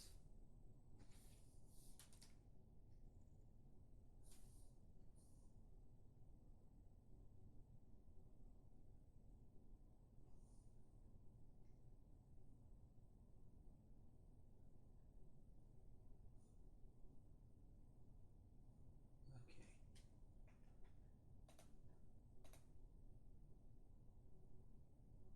Okay.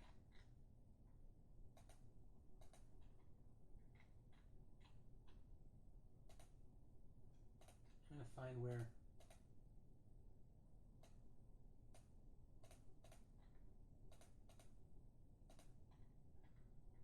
Where did I go?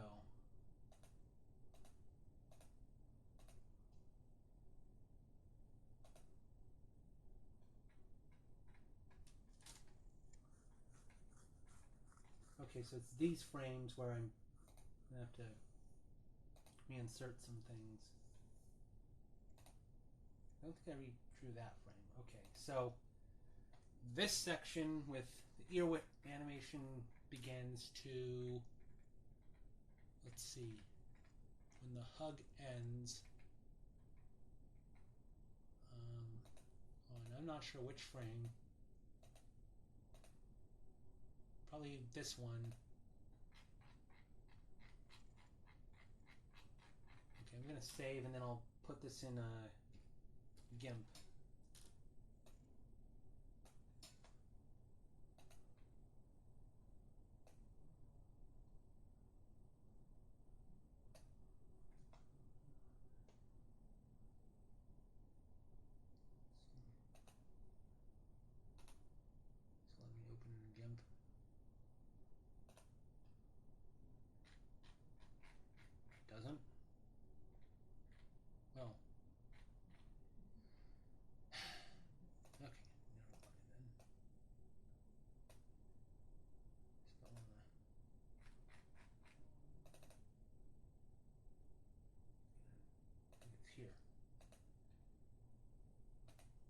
navigate a bunch of files. Okay, so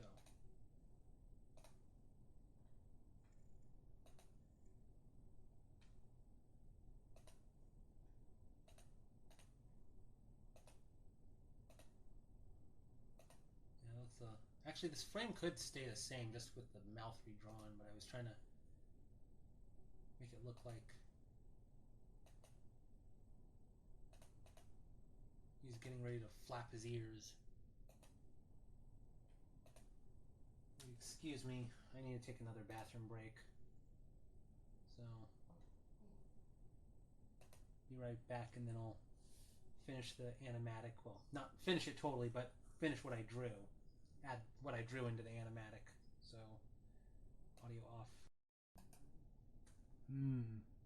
This is my show again. I have another important announcement to make. Oh, no, you don't. This is my show. Marfield thinks he's going to play a trick. There. Alright. I am back, everybody. Guess who's back? Back again. Guess who's back? Tell a friend. Come on, fit in the shelf. Garfield's not cooperating. There we go. He cooperated. I think I know I'm gonna watch after I'm done with this stream. I saw Gamer from Mars posted a 2-hour documentary on the rise and fall of My Little Pony, Friendship is Magic. I had a friend who animated on a fan-made episode called Double Rain Boom. That was like a decade ago, and I'm trying to remember what the name of the director was. Flamingo Rich or something.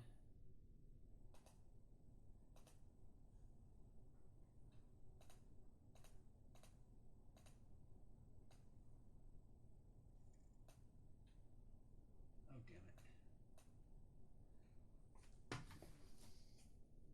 Now, just to make things simpler, I should probably keep the number there, because I am going to have to renumber all these frames.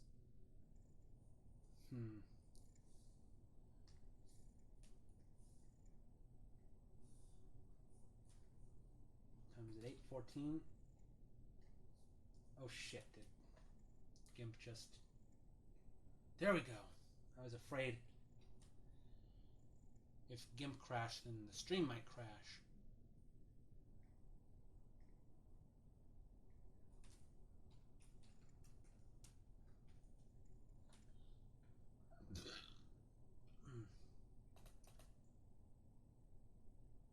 Wait, is this really... Oh yeah, this is gonna place this frame.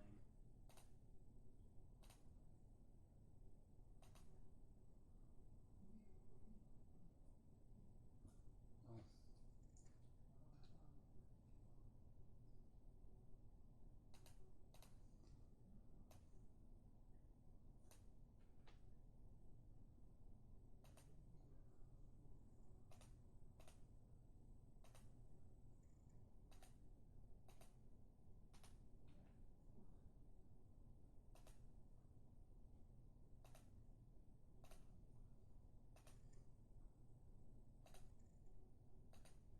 So we can just insert this.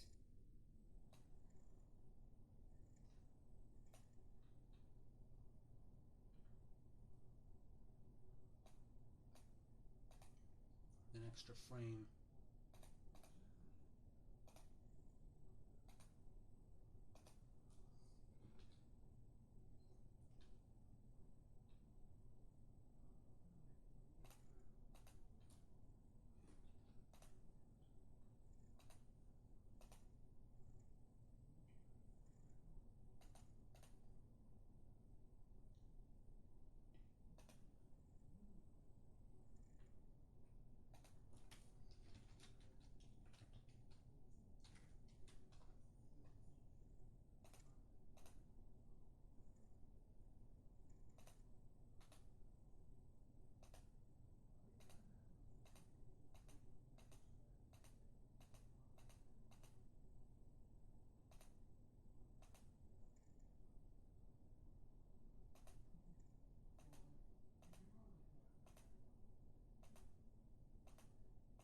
So copy that.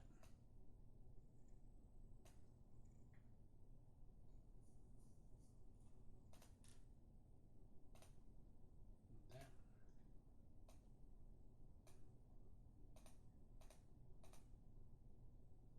So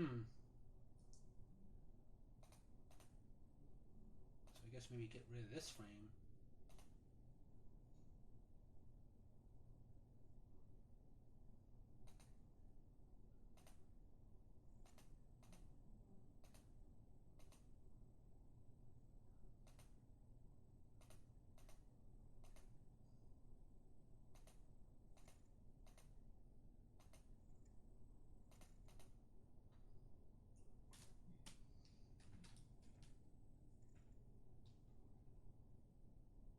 I'll just name these.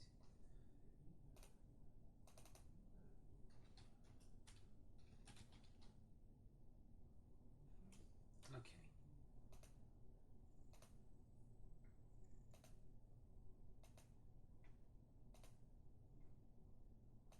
Okay, then. So I have her turning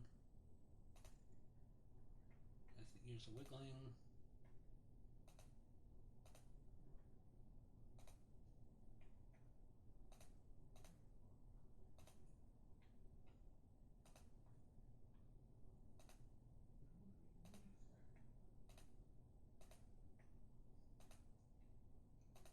Okay, this is where stuff is going to change.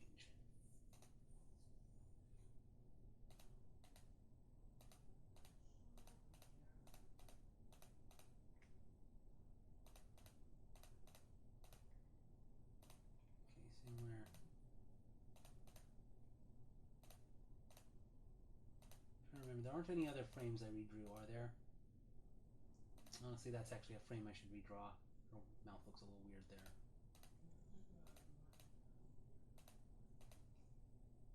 Right now, I'm gonna save this as a new version. Your animatic version number 7.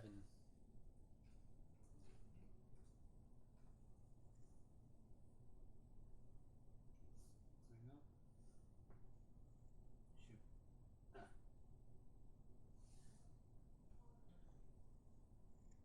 Let's see, where was I?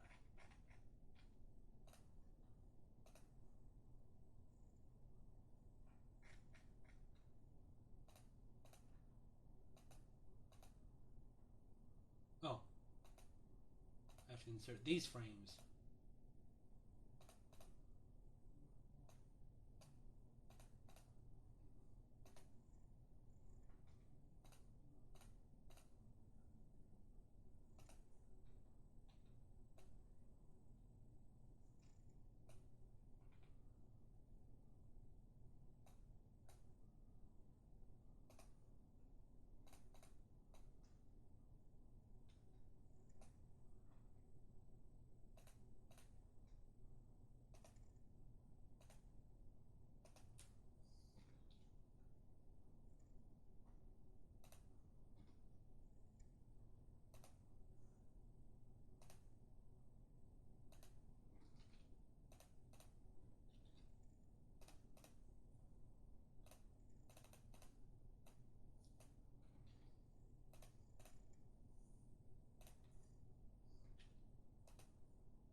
Yeah, I almost forgot to do those frames.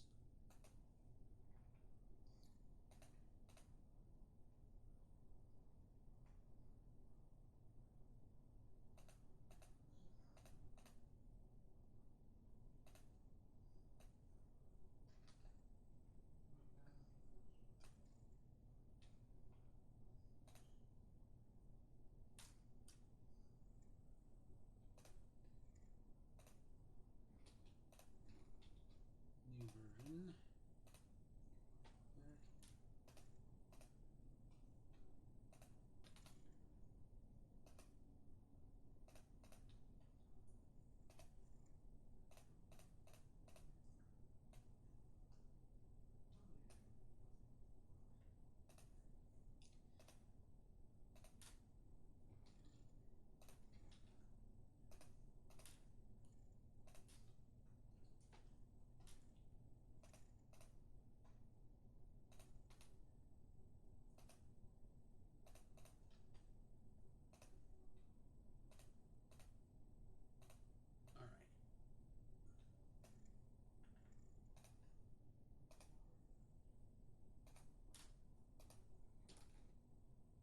going to see in a moment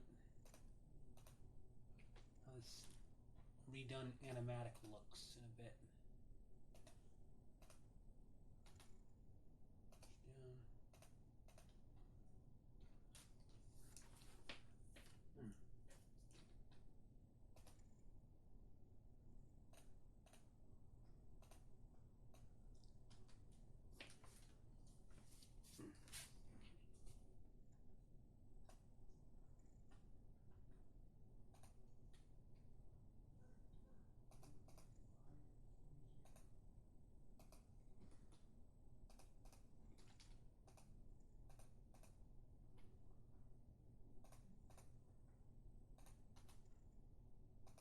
There we go.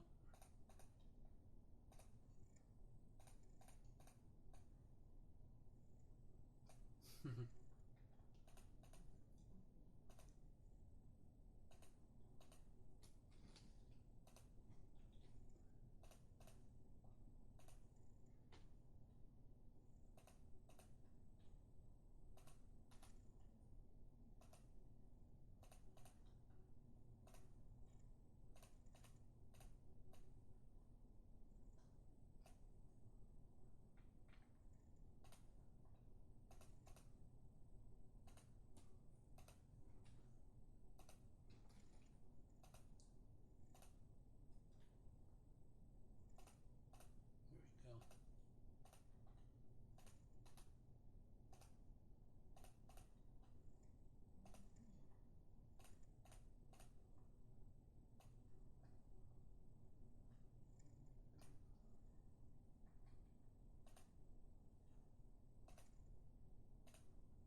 Okay.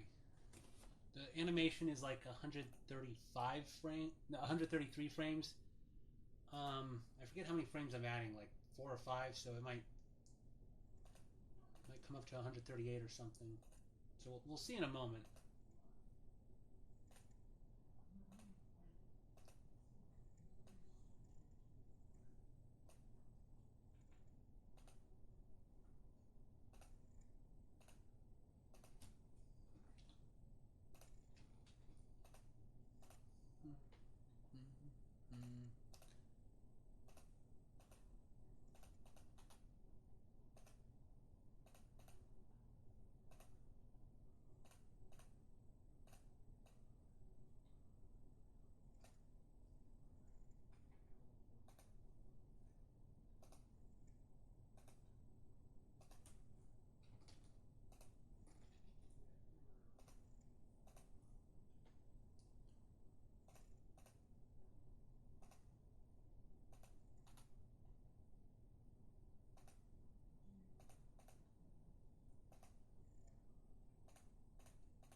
Okay. This one.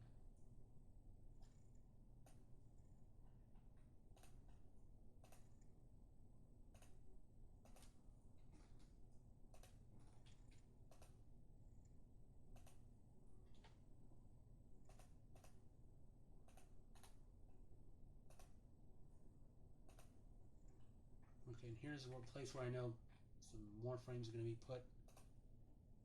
We're going to see how this changes a kiss.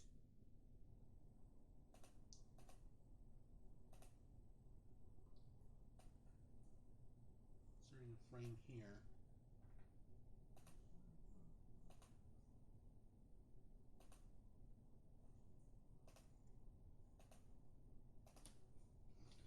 We're going to see, like, does adding an extra frame or like a few extra frames like improve the kiss animation.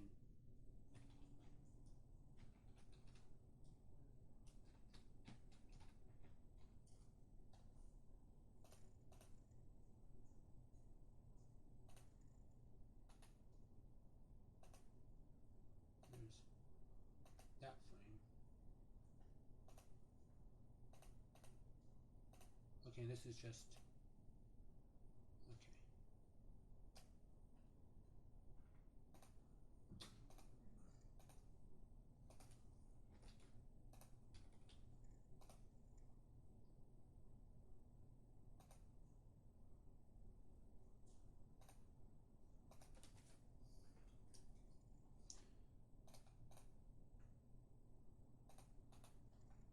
course, this is copied for this frame here. That's not that one. Copying this for keyframe 15.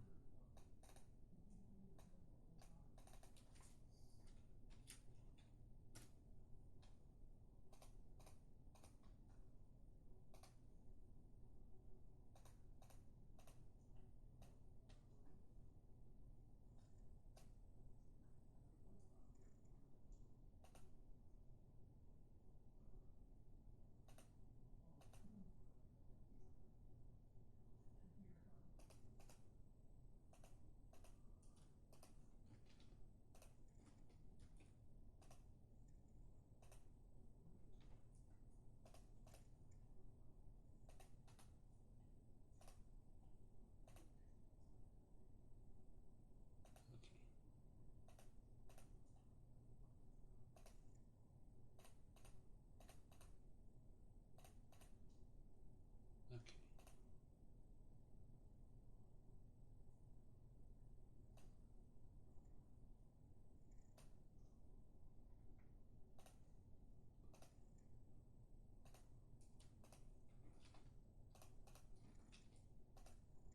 Yep.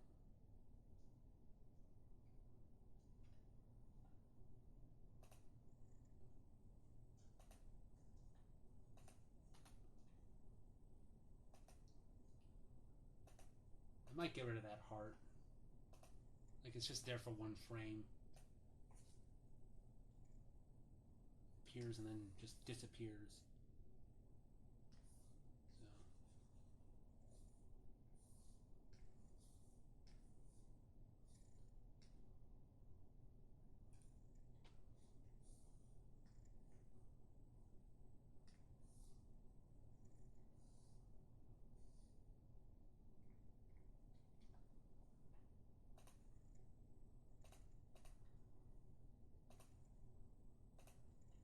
Let's see if this frame needs any reworking.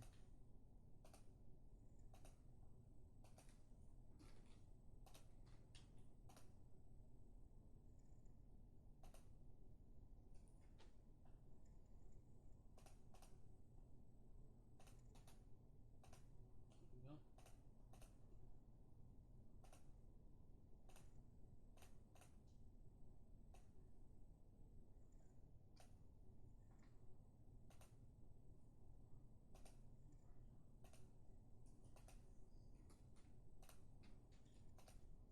I mean, this is a face I might have to redraw later anyway. Looks like, I don't know, bomb is like smoking or something and she's blowing smoke. And then I think this is the frame where they're the same. Okay, so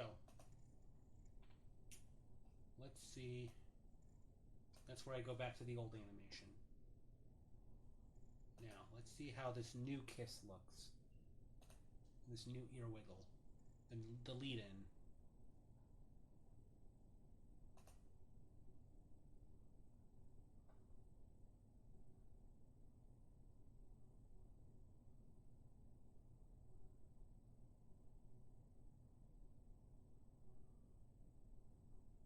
Okay, I think I need a pause where he's done with the ear wiggle, just so it doesn't like immediately happen.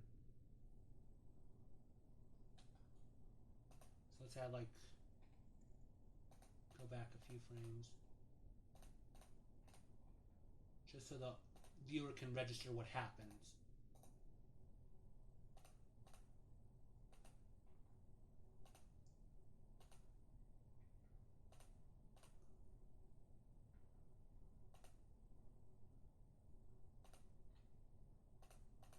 Let's just add 2 extra frames. So there's a slight pause.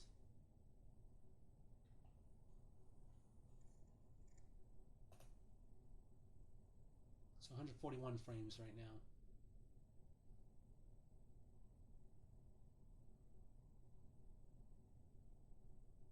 Okay, so that looks like a little better.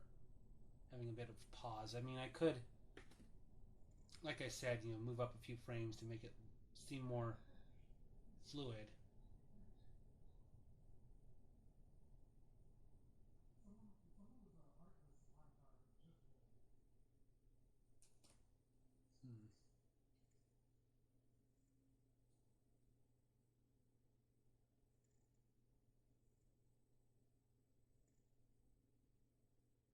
I think it looks okay. Let's just watch it one more time.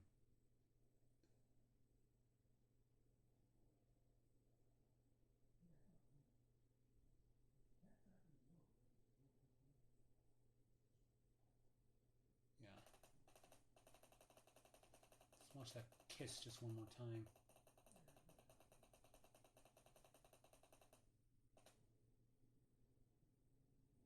Yeah, it does. I will say it does look a little more fluid, but I'm still not sure if it still lasts too short.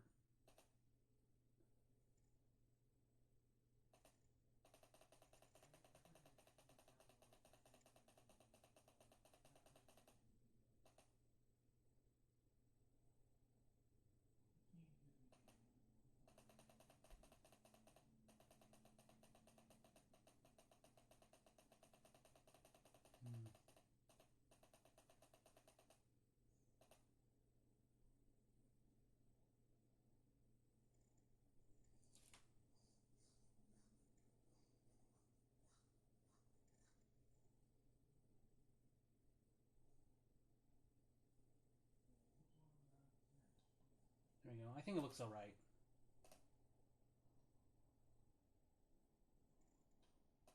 The next thing I'd probably want to fix is the animation with the bell at the beginning, where I'm still like conflicted. Should she just grab the bell itself and shake it, or should I do an animation where, since the bell is attached to a collar, she undoes the collar and then shakes the bell that way and then puts the collar back on. So,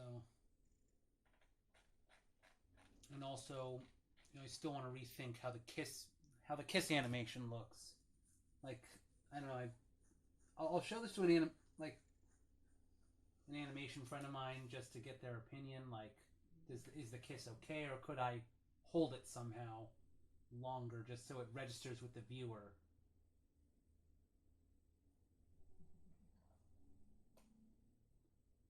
Anyway, I'll just save my progress and save that. We'll figure it out. But anyway, I think that's it for tonight. This has been, wow, 4-hour, 44-minute stream. I guess I'll end it here. Having 4 hours, 44 minutes is appropriate because, Fantastic Four, what was it? Like Beatles Anthology 4 and Bubsy 4. So follow me on DeviantArt Weasel, Twitter /shitter, Blue Sky, Instagram, YouTube, Tumblr. For Shinko for Affinity, I got a bunch of Cafe Press stuff on what I was about to say Cafe Press on my buttons, but I mean buttons on Cafe Press. So buy my merch. Okay, GuineaPigDan out, everybody. Thank you for watching my stream and everything, and I'll see you all later. So good night and good luck.